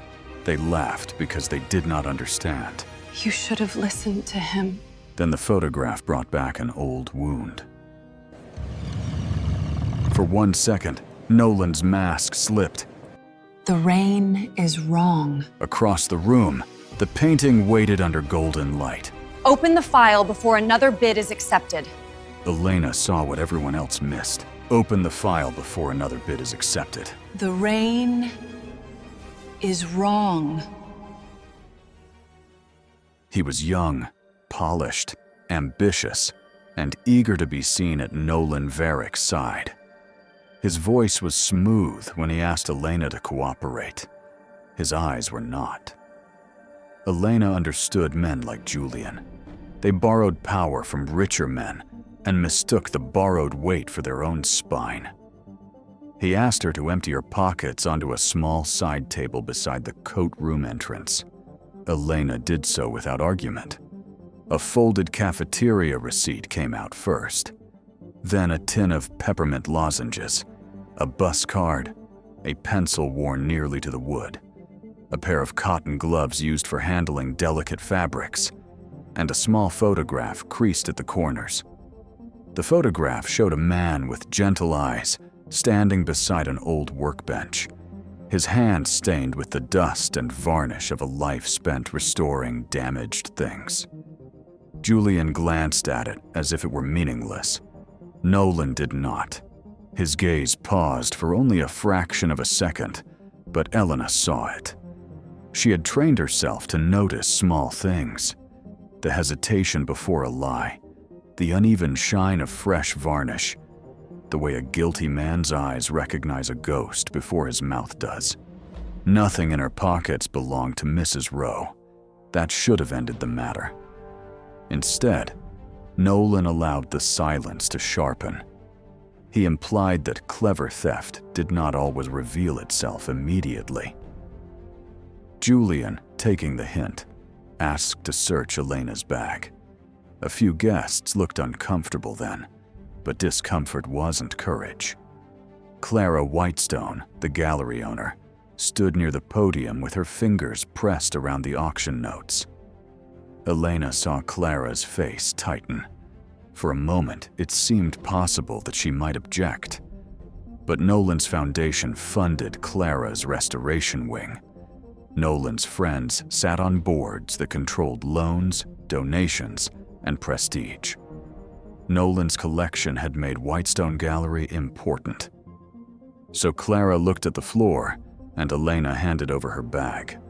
Inside it, Julian found a wallet, aspirin, a folded scarf, a notebook, and an old key tied to a faded blue ribbon. The notebook made him pause. He opened it without permission, and for the first time that evening, Elena felt something colder than humiliation move through her. The notebook was not valuable to anyone else, but it held years of her private work. Dates from auctions, fragments of shipping records, pigment notes, names of collectors, restoration clues, and references to artworks whose histories had been cleaned too carefully. Julian flipped through it too quickly to understand the meaning of anything he saw. Words like cobalt, craquelure, overpaint, Van Acker frame mark, and Marlowe reference meant nothing to him. Because he did not understand them, he decided they were ridiculous. He held the notebook up for Nolan to see, and the room began to murmur. Someone suggested that Elena might have an unhealthy obsession with the art world. Someone else wondered why a coat room attendant would write down the names of collectors and paintings. Another guest whispered that people who spent their lives near beautiful things they could never own sometimes became strange. Elena heard all of it. She had spent years hearing what people said when they believed staff did not count as witnesses. That had been one of the reasons she took jobs like this. Rich people were careful around reporters, lawyers, rivals, and other rich people. They were rarely careful around the woman holding their umbrella. For 6 months, Elena had followed Nolan Varick through the edges of expensive rooms, charity luncheons, private previews, donor receptions, museum dinners. She had worn black vests, carried garment bags, and stood by doors while people who thought themselves untouchable forgot she had ears. Slowly, quietly, she had traced the path of one painting. The Woman Beneath the Rain. The public story was beautiful. A lost 19th century masterpiece had resurfaced through a respectable European estate. Nolan had acquired it, authenticated it, and chosen to donate it for auction so poor children could discover art. The newspapers loved it. Donors loved it. Clara Whitestone loved what it would do for her gallery. But Elena did not love the story. She had seen its name before, written in her father's final notebook, beside a sentence that had followed her for 15 years. The rain is not original. Arthur Marlowe, the man in the creased photograph, had once been one of the most respected restoration experts in the city. He was not famous in the way Nolan was famous. He did not stand beneath chandeliers or appear on magazine covers. But among those who truly understood paintings, Arthur had been trusted. He could look at a canvas and see where time ended and deception began. He knew when a signature had been strengthened to increase value, when smoke damage had been disguised, when an old frame had been paired with a younger canvas, and when a beautiful surface was hiding a crime beneath it. He used to tell Elena that art remembered every hand that touched it, honest or dishonest, and that the work of a restorer was not to make a painting look expensive, but to help it tell the truth. Then Nolan Varick entered their lives like a polished blade. Years earlier, Arthur had been asked to examine several works connected to Nolan's private foundation. At first, the job seemed ordinary. Then he found records that did not match, restoration marks tied to missing artworks, and signs that one damaged painting fragment had been altered to create a false masterpiece. At the center of those notes was the name, The Woman Beneath the Rain. Arthur tried to report what he found. He believed committees would care. He believed museums would protect truth over donors. He believed expertise mattered more than money. He was wrong. Within weeks, Arthur's reputation collapsed. Anonymous accusations appeared. A forged payment record suggested he had accepted money to alter an appraisal. Colleagues stopped returning calls. A review committee dismissed his concerns without allowing a full technical debate. Nolan's world did not prove Arthur wrong. It made him too damaged to be believed. By the time Elena understood what had happened, her father was already a quieter man, sitting in his kitchen with documents spread around him, telling her not to spend her life fighting ghosts. But injustice had already begun taking him piece by piece. First his work, then his friends, then his confidence, then the small light in his eyes when he spoke about paintings.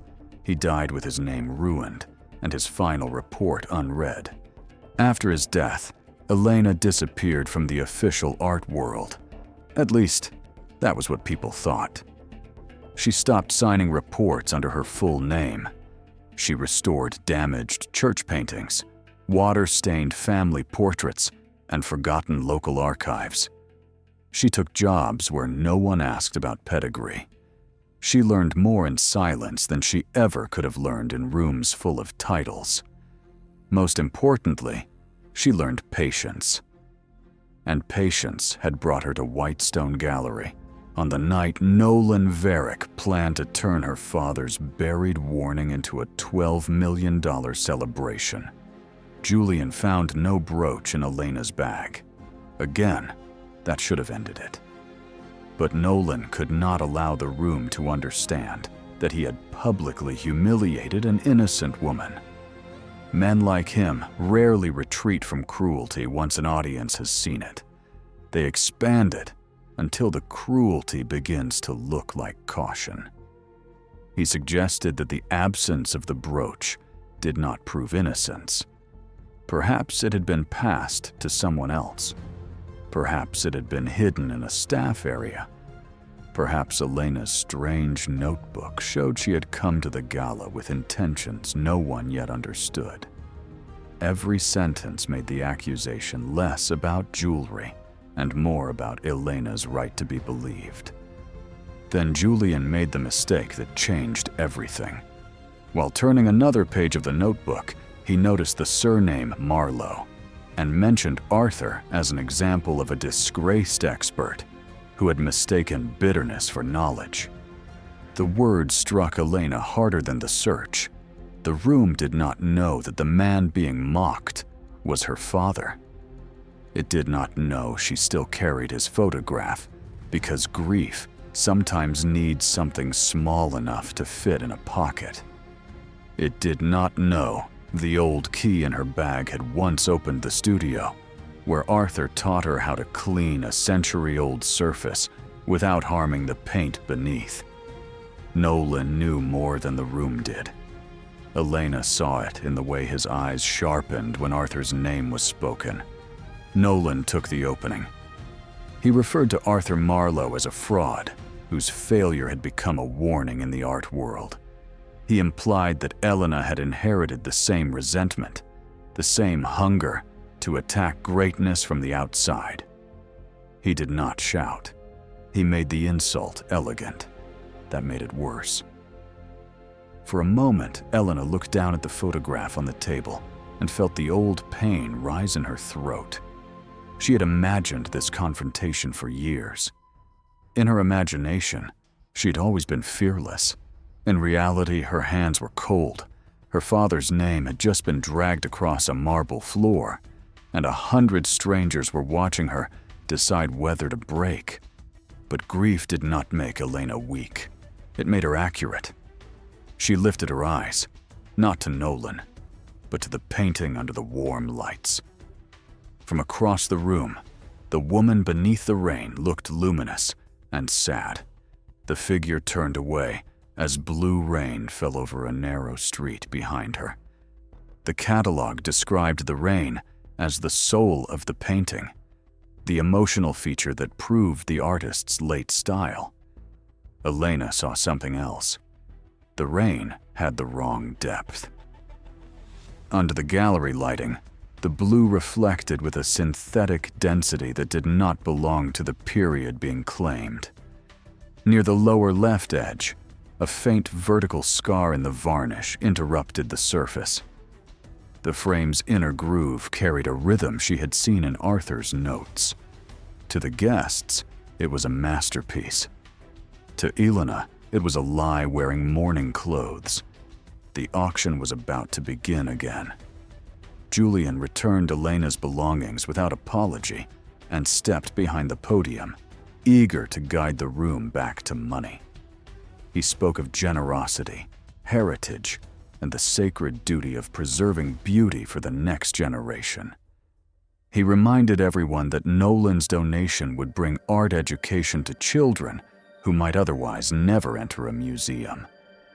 The guests relaxed because charity gave them permission to move past Elena's humiliation. It is easy to forgive cruelty when the victim is someone else, and the next sentence is about helping children. The opening bid was announced, and millions entered the air as casually as weather. Paddles rose, heads turned. Nolan stood near the stage, receiving admiration without appearing to ask for it.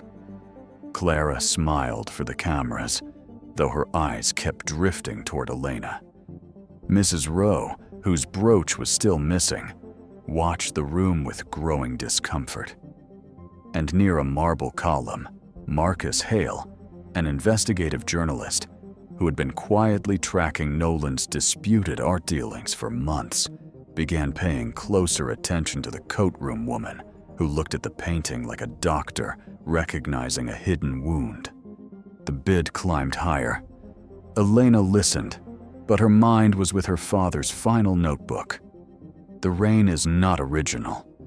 For years, she had not fully understood what he meant. Now, beneath the warm lights, she understood too well. The original stolen fragment had likely contained the woman, the street, and part of the background. The rain had been added later to change the mood, hide the seams, deepen the blue, and transform a damaged fragment into a romantic, lost masterpiece. A stolen wound had been dressed as charity, and if Nolan succeeded tonight, the painting would disappear into another private collection before anyone could test the truth. Then Elena noticed the smell. It was faint beneath perfume, candle wax, champagne, and flowers, but to her it cut through the room clearly. Fresh varnish, not the mellow scent of old conservation, but something newer, sharper, hurried. The painting had been touched recently. Very recently. That meant the lie was not only old, it was still being maintained. Elena stepped away from the coat room. She did not stride dramatically into the center of the room. She did not raise her voice. She simply moved a few feet closer to the auction stage, enough for Julian to notice, enough for Nolan's hand to tighten around his cane. Then she asked Clara Whitestone whether the gallery's authentication team had performed pigment analysis on the blue used in the painted rain. The question landed strangely at first, because most of the room did not understand its danger. Julian tried to laugh it away. Nolan's expression tightened. Clara blinked, as if a staff member had suddenly spoken, a language reserved for experts. Elena continued calmly.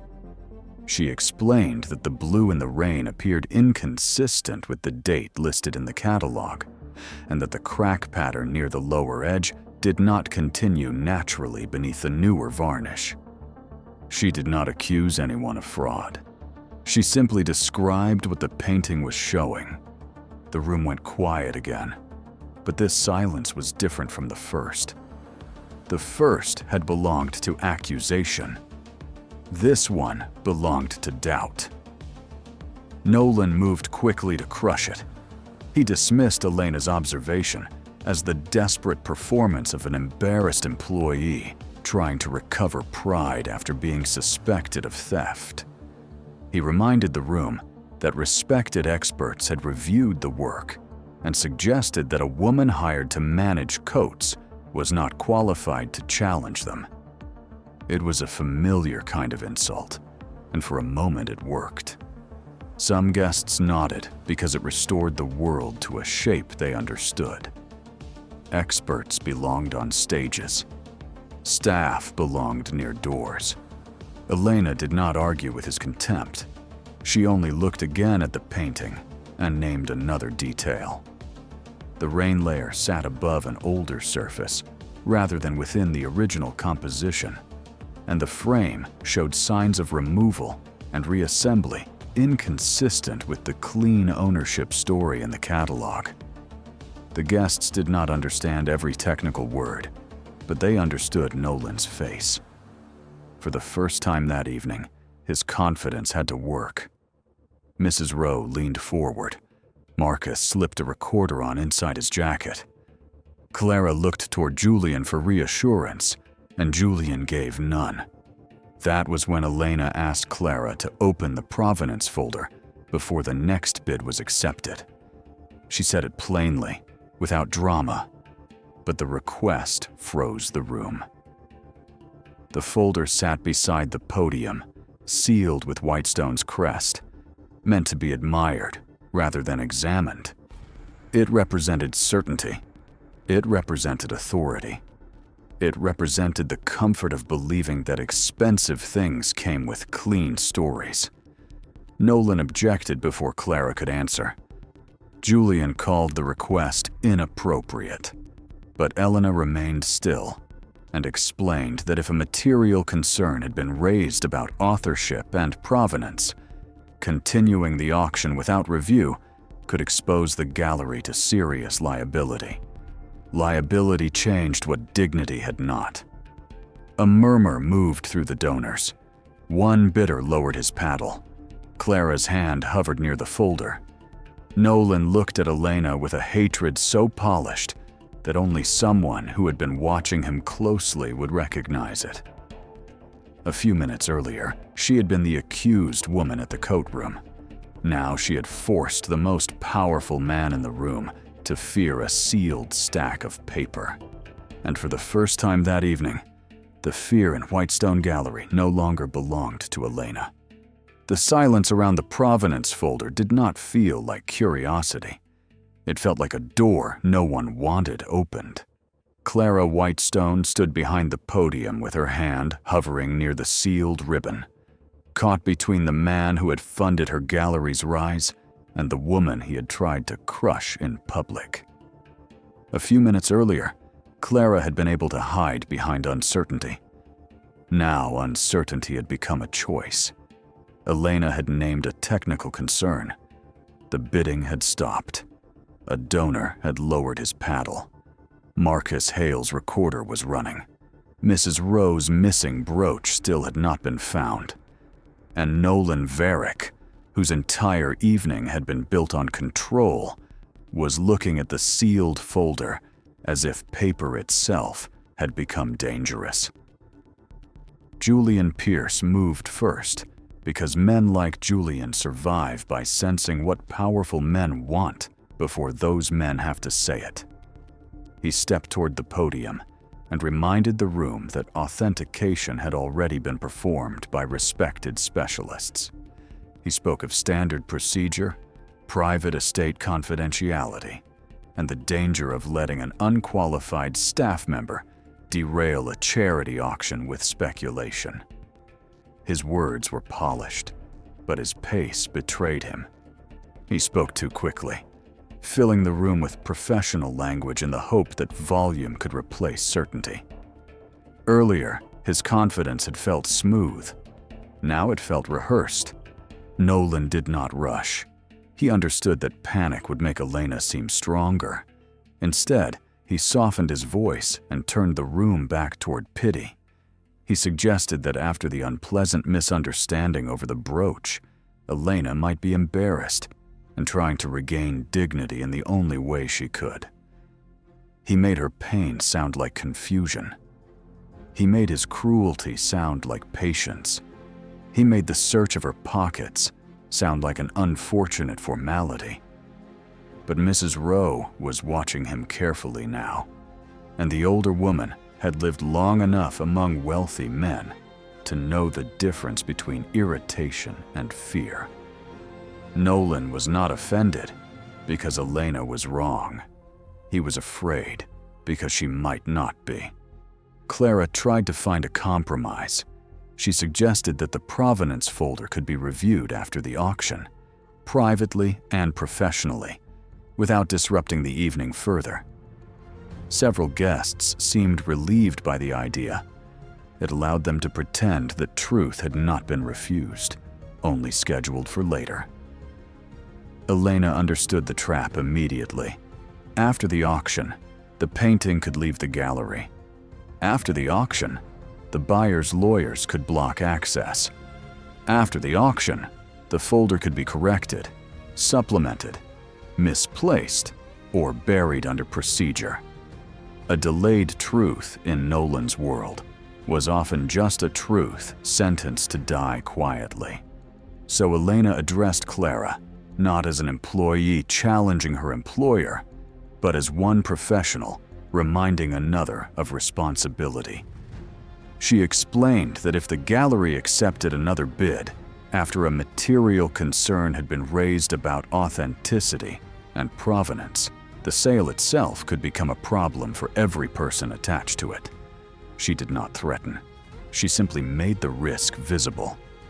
That wordless shift was immediate. Dignity had not moved the room. Fairness had not moved it. But liability did.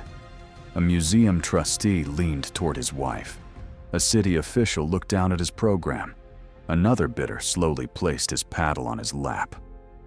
In a room built on status, the first real crack came from the fear of being named later in the wrong document. Nolan saw the shift and returned to the safer accusation.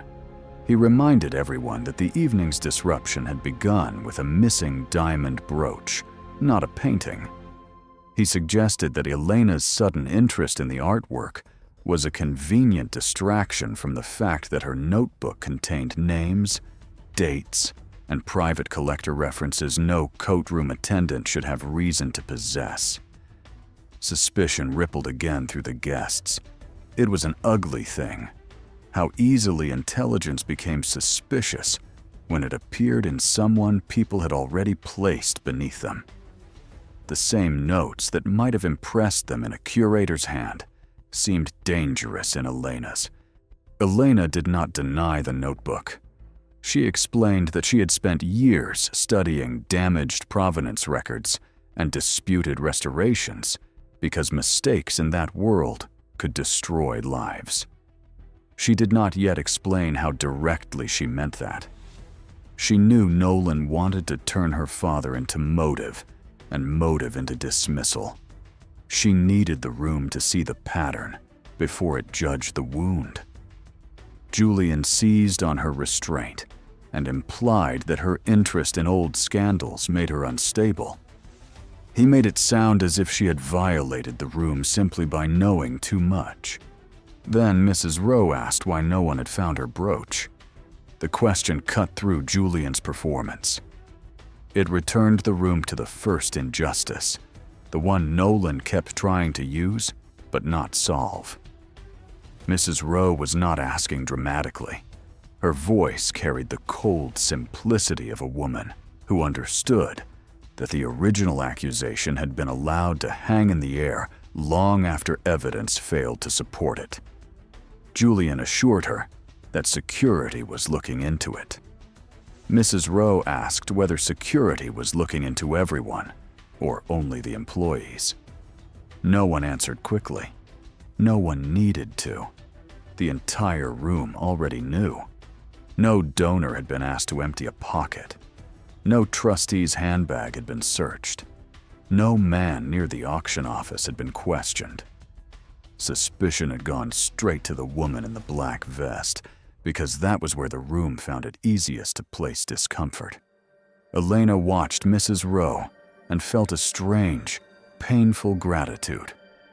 For years, she had not longed for rescue so much as witness. She had wanted, just once, for someone in a powerful room to ask the obvious question before the powerless person was broken by silence. Mrs. Rowe had not become sentimental. She had become inconvenient. And in that room, inconvenience was a form of courage. Elena then asked who had handled the locked section of the coat room after Mrs. Rowe's cloak was placed inside. Julian stiffened and insisted that staff logistics were irrelevant to the painting. The answer came too quickly. Marcus noticed. Clara noticed. Even Nolan seemed to register that Julian had stepped too hard on the floorboard. Clara finally asked him to answer. It was late, and it did not erase her earlier silence, but courage often arrives late. Sometimes late is still enough to change the direction of a room. Julian admitted that only he and the head attendant had access after check-in. From the back of the room, Maribel, the head attendant, stepped forward with the reluctance of someone who knew speaking could cost her work. She had been at Whitestone for 9 years.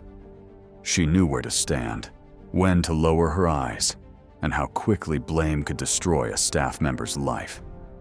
But when Julian's answer allowed suspicion to drift toward her, she found enough courage to state that Julian had taken the key from her shortly before the brooch was reported missing.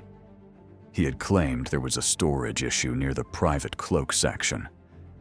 Julian turned toward her, with a look meant to send her back into silence. Maribel almost obeyed. Then Elena looked at her, not pleading, not commanding, simply recognizing the fear. Maribel stayed where she was. Now there were 2 women in the room who had refused to disappear. Clara ordered security to review the corridor footage. Julian objected before Nolan could stop him. He claimed the coat room cameras had been temporarily disabled because of a technical issue earlier that evening. Clara's surprise was too genuine to fake. She had not known. That did not make her innocent of cowardice, but it did show that someone had been controlling the night around her. Elena felt the pieces begin to lock together. Disabled cameras, a missing brooch, a stolen key, a rushed auction, a sealed folder, fresh varnish. Arthur's name spoken with too much recognition.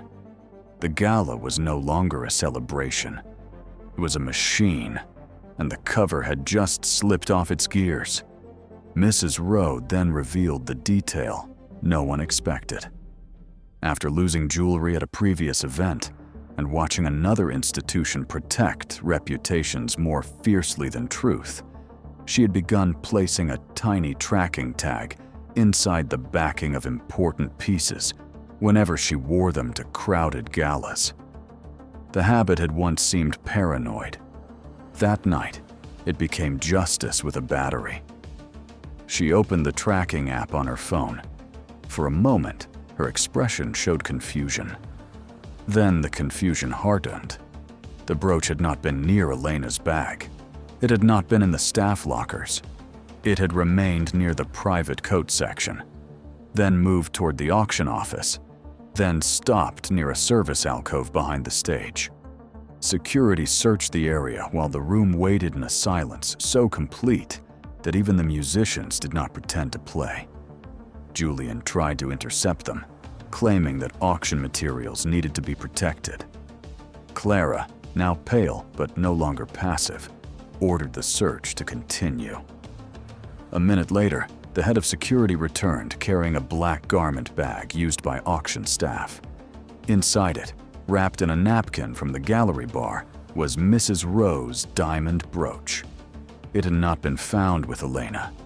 It had not been found with Maribel.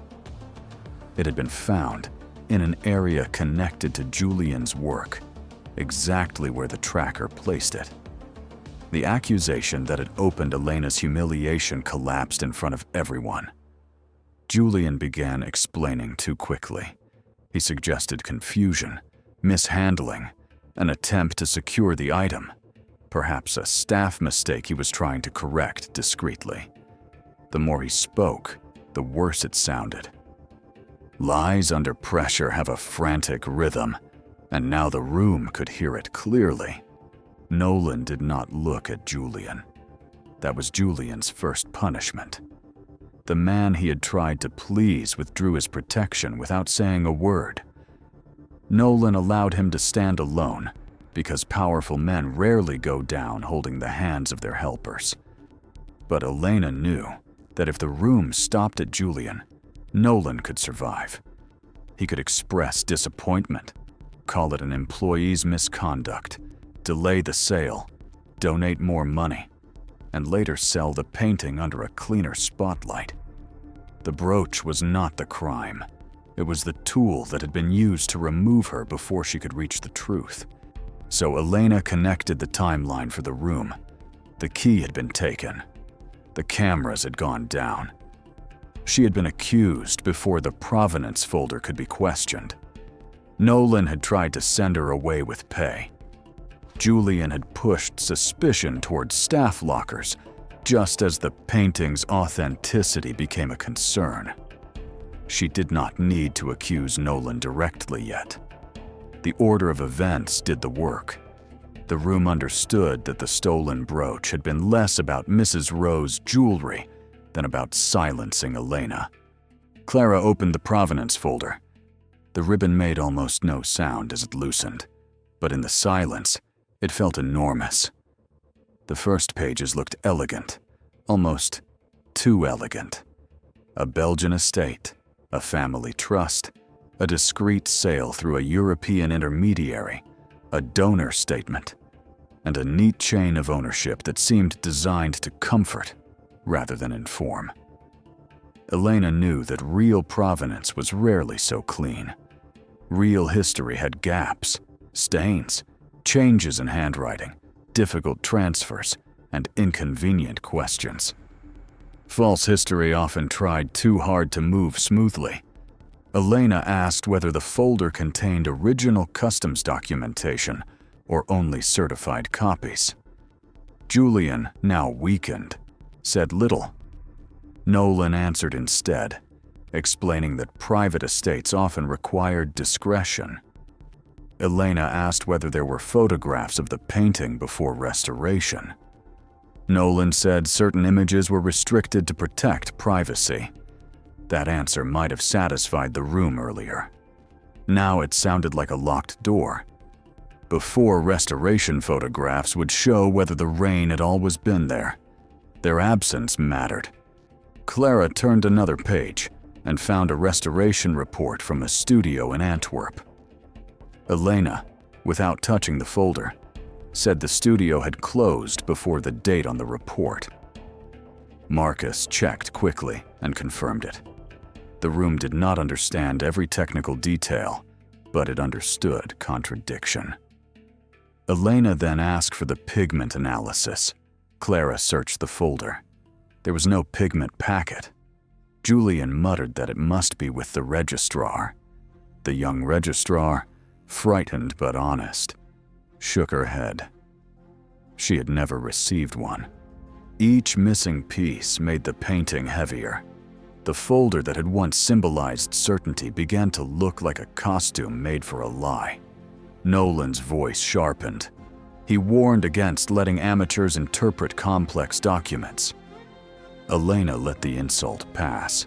She asked Clara to shift the painting lights from warm presentation mode to cooler examination light. Nolan objected immediately, but Mrs. Rowe supported the request, and Marcus noted that preserving the integrity of the sale required basic visual review. Clara gave the order. The light changed, and so did the painting. Under the cooler setting, the woman beneath the rain lost some of its romantic softness. The blue rain looked harsher, glacier, less naturally aged than the surface beneath it. The faint vertical scar near the lower left edge became clearer. The varnish reflected unevenly. What had looked like a mournful masterpiece from a distance now seemed troubled, as if the painting itself had been waiting for someone to stop admiring it and start listening to it. Elena explained what the room was seeing. She described how old paint ages, with a kind of internal harmony, imperfect but consistent. Cracks form according to material, pressure, climate, and time. When one section ages differently from the surface beneath it, it suggests alteration. The rain layer, she explained, did not belong to the same history as the woman beneath it. It sat above the older work, changing the mood and hiding seams. The catalog praised the rain as the painting's soul. But Elena now made the room understand that the rain was more likely the disguise. The guests listened differently. Earlier, her knowledge had seemed impossible to them because of her uniform. Now, after the brooch trap had broken and the folder had begun to fail, the same knowledge sounded like expertise. That was one of the cruelest truths of the evening. Elena had been just as intelligent when she stood by the coat room with her pockets turned out. What had changed was not her mind. It was the room's willingness to see it. Then Elena asked Clara to examine the inner left groove of the frame. There, beneath darkened wax and dust meant to look old, was a small, impressed workshop mark. Most guests saw only a shallow stamp.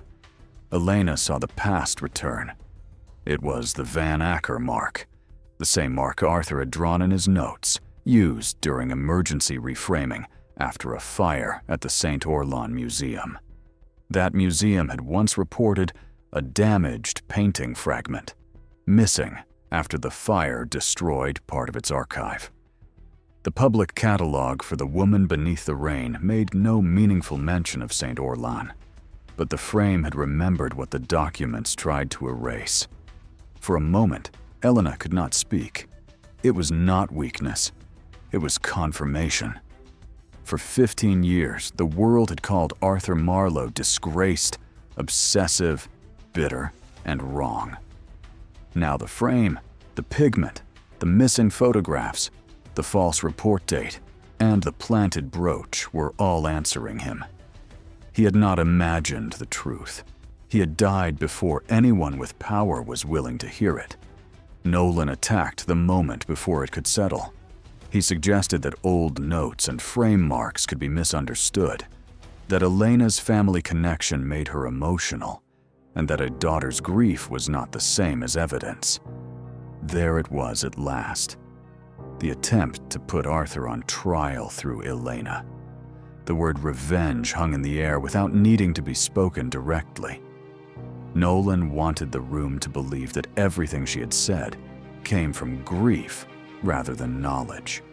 Elena had known this would come. She looked at Clara, at Mrs. Rowe, at Marcus, at Maribel, and then at Nolan. She did not deny her father. She did not hide him. She explained that Arthur Marlowe had been the first expert to identify the woman beneath the rain as an altered work built from a stolen fragment. He had submitted concerns years earlier and was destroyed before they could be debated openly. She was his daughter. She had trained under him from childhood. She'd not come to the gala to steal a brooch or invent a scandal. She had come because the painting her father died trying to expose was about to be sold under a false history. The room absorbed her identity slowly. The coat room woman was no longer simply an employee with unusual notes. She was the daughter of the man Nolan had mocked, the last living witness to a report buried before it could be heard. Julian looked sick. Clara looked ashamed. Mrs. Rowe's face softened with grief and respect. Marcus moved closer, not to take over the moment, but to make sure it would not vanish. Nolan called Arthur Marlowe a failed man again, but the insult no longer had the same power. Too much had changed. The brooch had been found away from Elena. The folder had holes. The frame matched Arthur's notes. The painting's surface betrayed alteration. Still, Nolan clung to the one thing he had always trusted: the ability to bury evidence behind institutions. He claimed that Arthur's report had never been accepted by any credible body, and therefore could not be used to damage a charitable sale. Elena knew he would say that. Her father's report had not been accepted because accepting it would have forced powerful people to act. But Arthur had not died with only memory behind him. He had left one final trail of proof. Elena had not carried it in her bag because she had known Nolan's people might search her. She had not hidden it in the notebook Julian mocked because she had known the notebook might be taken. The last evidence had been placed where Nolan would never imagine looking for truth from a woman in a black vest. It was not in Elena's pocket. It was not in the gallery's folder. It was not even on the painting. It was inside Nolan Varick's own archive. The words landed with a force that made even Nolan Varick stop breathing for a moment.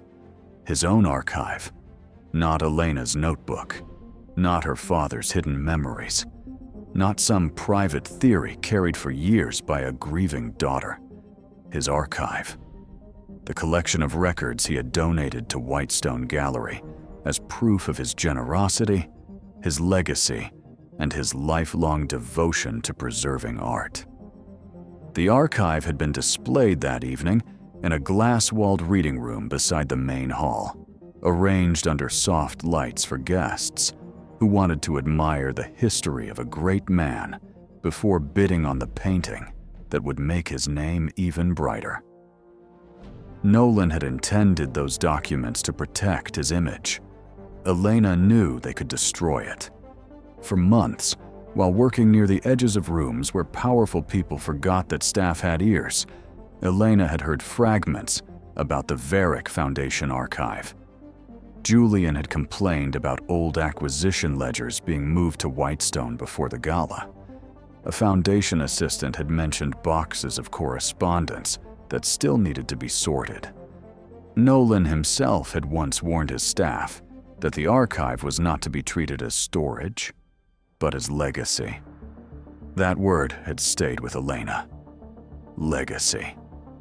Men like Nolan loved legacy because it allowed them to choose which truths survived. But archives were dangerous things, even when curated, even when polished, even when arranged to flatter the donor. They could still carry fingerprints a liar had forgotten to wipe away. Elena asked Clara Whitestone to retrieve the acquisition ledger from the Varick Foundation display, the one marked for early Foundation purchases and conservation correspondence. Nolan objected immediately, but this time his objection did not sound like contempt. It sounded like procedure. He spoke about privacy, donor agreements, chain of custody, and the danger of letting a personal vendetta turn a charity evening into a reckless search through Foundation property. Earlier, such language might have restored his authority. Now it only made the room listen more carefully. Procedure sounded very different when it was being used as a locked door. Mrs. Rowe stepped in before Clara could retreat into fear again. She made it clear that if Whitestone refused to secure and review archive materials that might relate to the painting, she would withdraw her pledge from the gallery's education fund and make her reasons public. It was not a threat spoken with anger. It was a consequence spoken with money, and that was a language the room understood immediately. Clara looked at the painting, then at Arthur Marlowe's old report, then at Elena, whose pockets had been searched in that same room less than an hour earlier. Shame and fear moved across Clara's face, but this time, shame won. She ordered the registrar and security to bring the ledger from the archive room and to preserve every related box on site. The wait was not long, but it felt heavy. Guests who had spent the evening smiling beside Nolan now kept careful distance from him. Some looked at their phones. Some whispered to spouses. Some seemed already to be rewriting their own memories, so they could later claim they had doubted him from the beginning. That was how scandal changed wealthy rooms. People did not always become moral.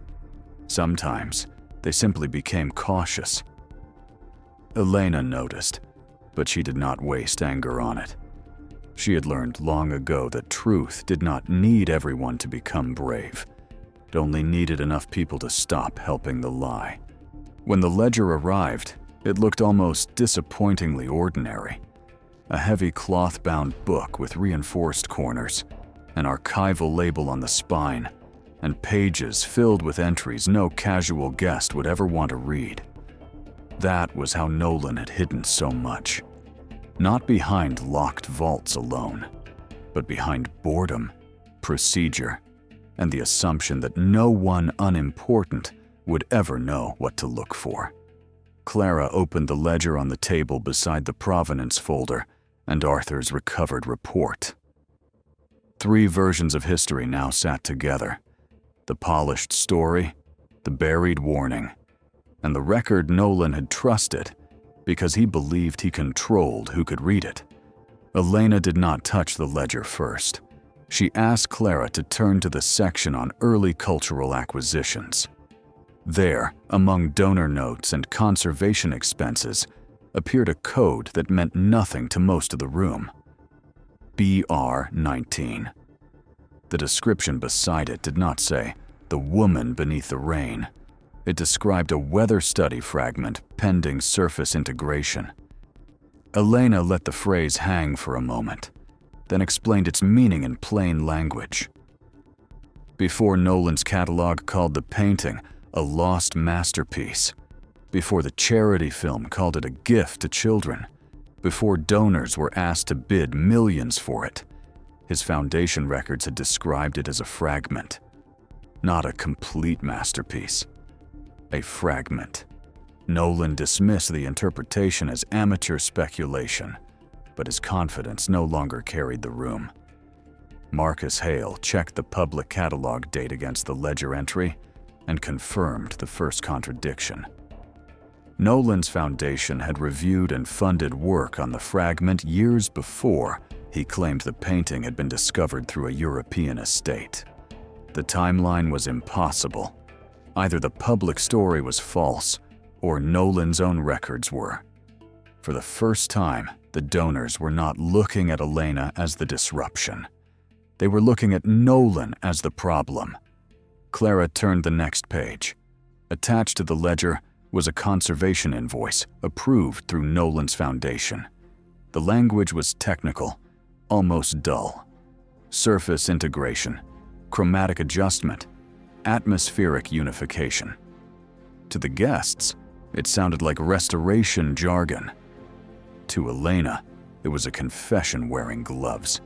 She explained that those terms meant someone had paid to make separate painted areas appear continuous, to adjust the color mood, and to create a unified atmosphere across old and new layers. In simpler words, someone had paid to make a damaged fragment look like a complete painting. The rain, the very feature the catalog praised as the soul of the artwork, had been part of that transformation. Then Clara found the line that broke the room open. At the bottom of one internal note, written beside the invoice approval, was a warning that committee review should be avoided until the Marlowe issue had been contained. Not answered, not investigated, not debated. Contained. Elena stared at the word as if it had reached across 15 years and placed a hand around her father's throat. That was what Arthur had been to them. Not an expert, not a man, not a father with a lifetime of careful work behind him. An issue, a problem, a risk to be contained before donors, trustees, and the market could be disturbed by truth. Nolan tried to fight it. He claimed the initials on the approval were not proof, that staff often used shorthand, that the phrase referred to damage control around Arthur's false accusations. But the room had too many pieces now. The planted brooch, the disabled cameras, the false report date, the missing pigment analysis, the frame mark from St. Orlan, Arthur's old photographs, the ledger describing a fragment, the invoice describing alteration, the note naming Marlowe before the scandal became public. Nolan could still speak, but his words no longer built walls. They only revealed how badly the walls were cracking. Then Julian Pierce, standing near security with the face of a man who had finally understood he would be sacrificed, broke. He was not heroic. He was not suddenly noble. He was frightened. But frightened men sometimes become useful when the person they served decides to abandon them. Julian admitted that he had been told to keep Elena away from the painting if she appeared at the gala. Her surname had been flagged days earlier. Nolan's team knew Arthur Marlowe's daughter might try to reach the auction. The missing brooch had not been a random misunderstanding. It had been a tool. Julian had planted it near the auction office and tried to push suspicion toward Elena so she could be removed before provenance became a public issue. A sound moved through the room, not quite a gasp, not quite a murmur, but something heavier. The guests finally understood the full cruelty of what they had witnessed. Elena had not merely been suspected because she was poor. Nolan had counted on that suspicion. He had trusted the room to believe the worst of her quickly enough for his plan to work. He had weaponized every prejudice in the room and dressed it as security.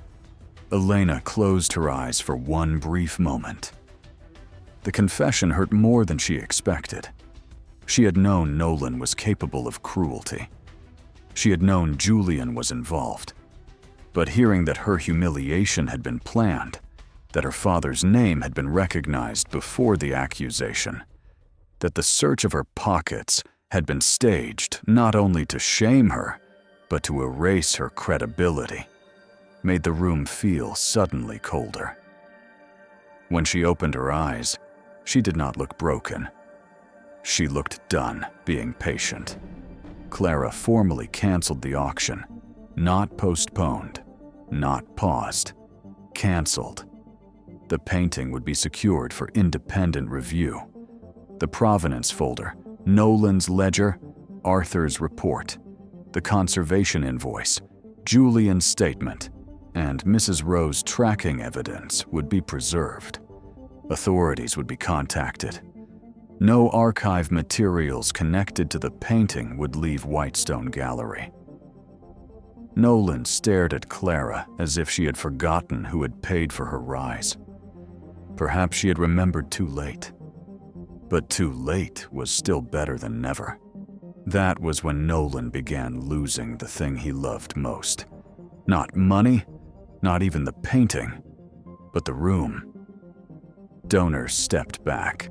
A trustee quietly removed Nolan's foundation pin from her lapel. The city official who had praised him earlier moved toward the exit while speaking into his phone. A bidder who had nearly spent millions on the woman beneath the rain asked for his name to be removed from all auction photographs. The charity director, pale with shock, looked at the emotional video screen still showing children painting with bright colors, and finally understood that their faces had been used as decoration for a fraud. Poetic justice did not arrive as thunder. It arrived as subtraction.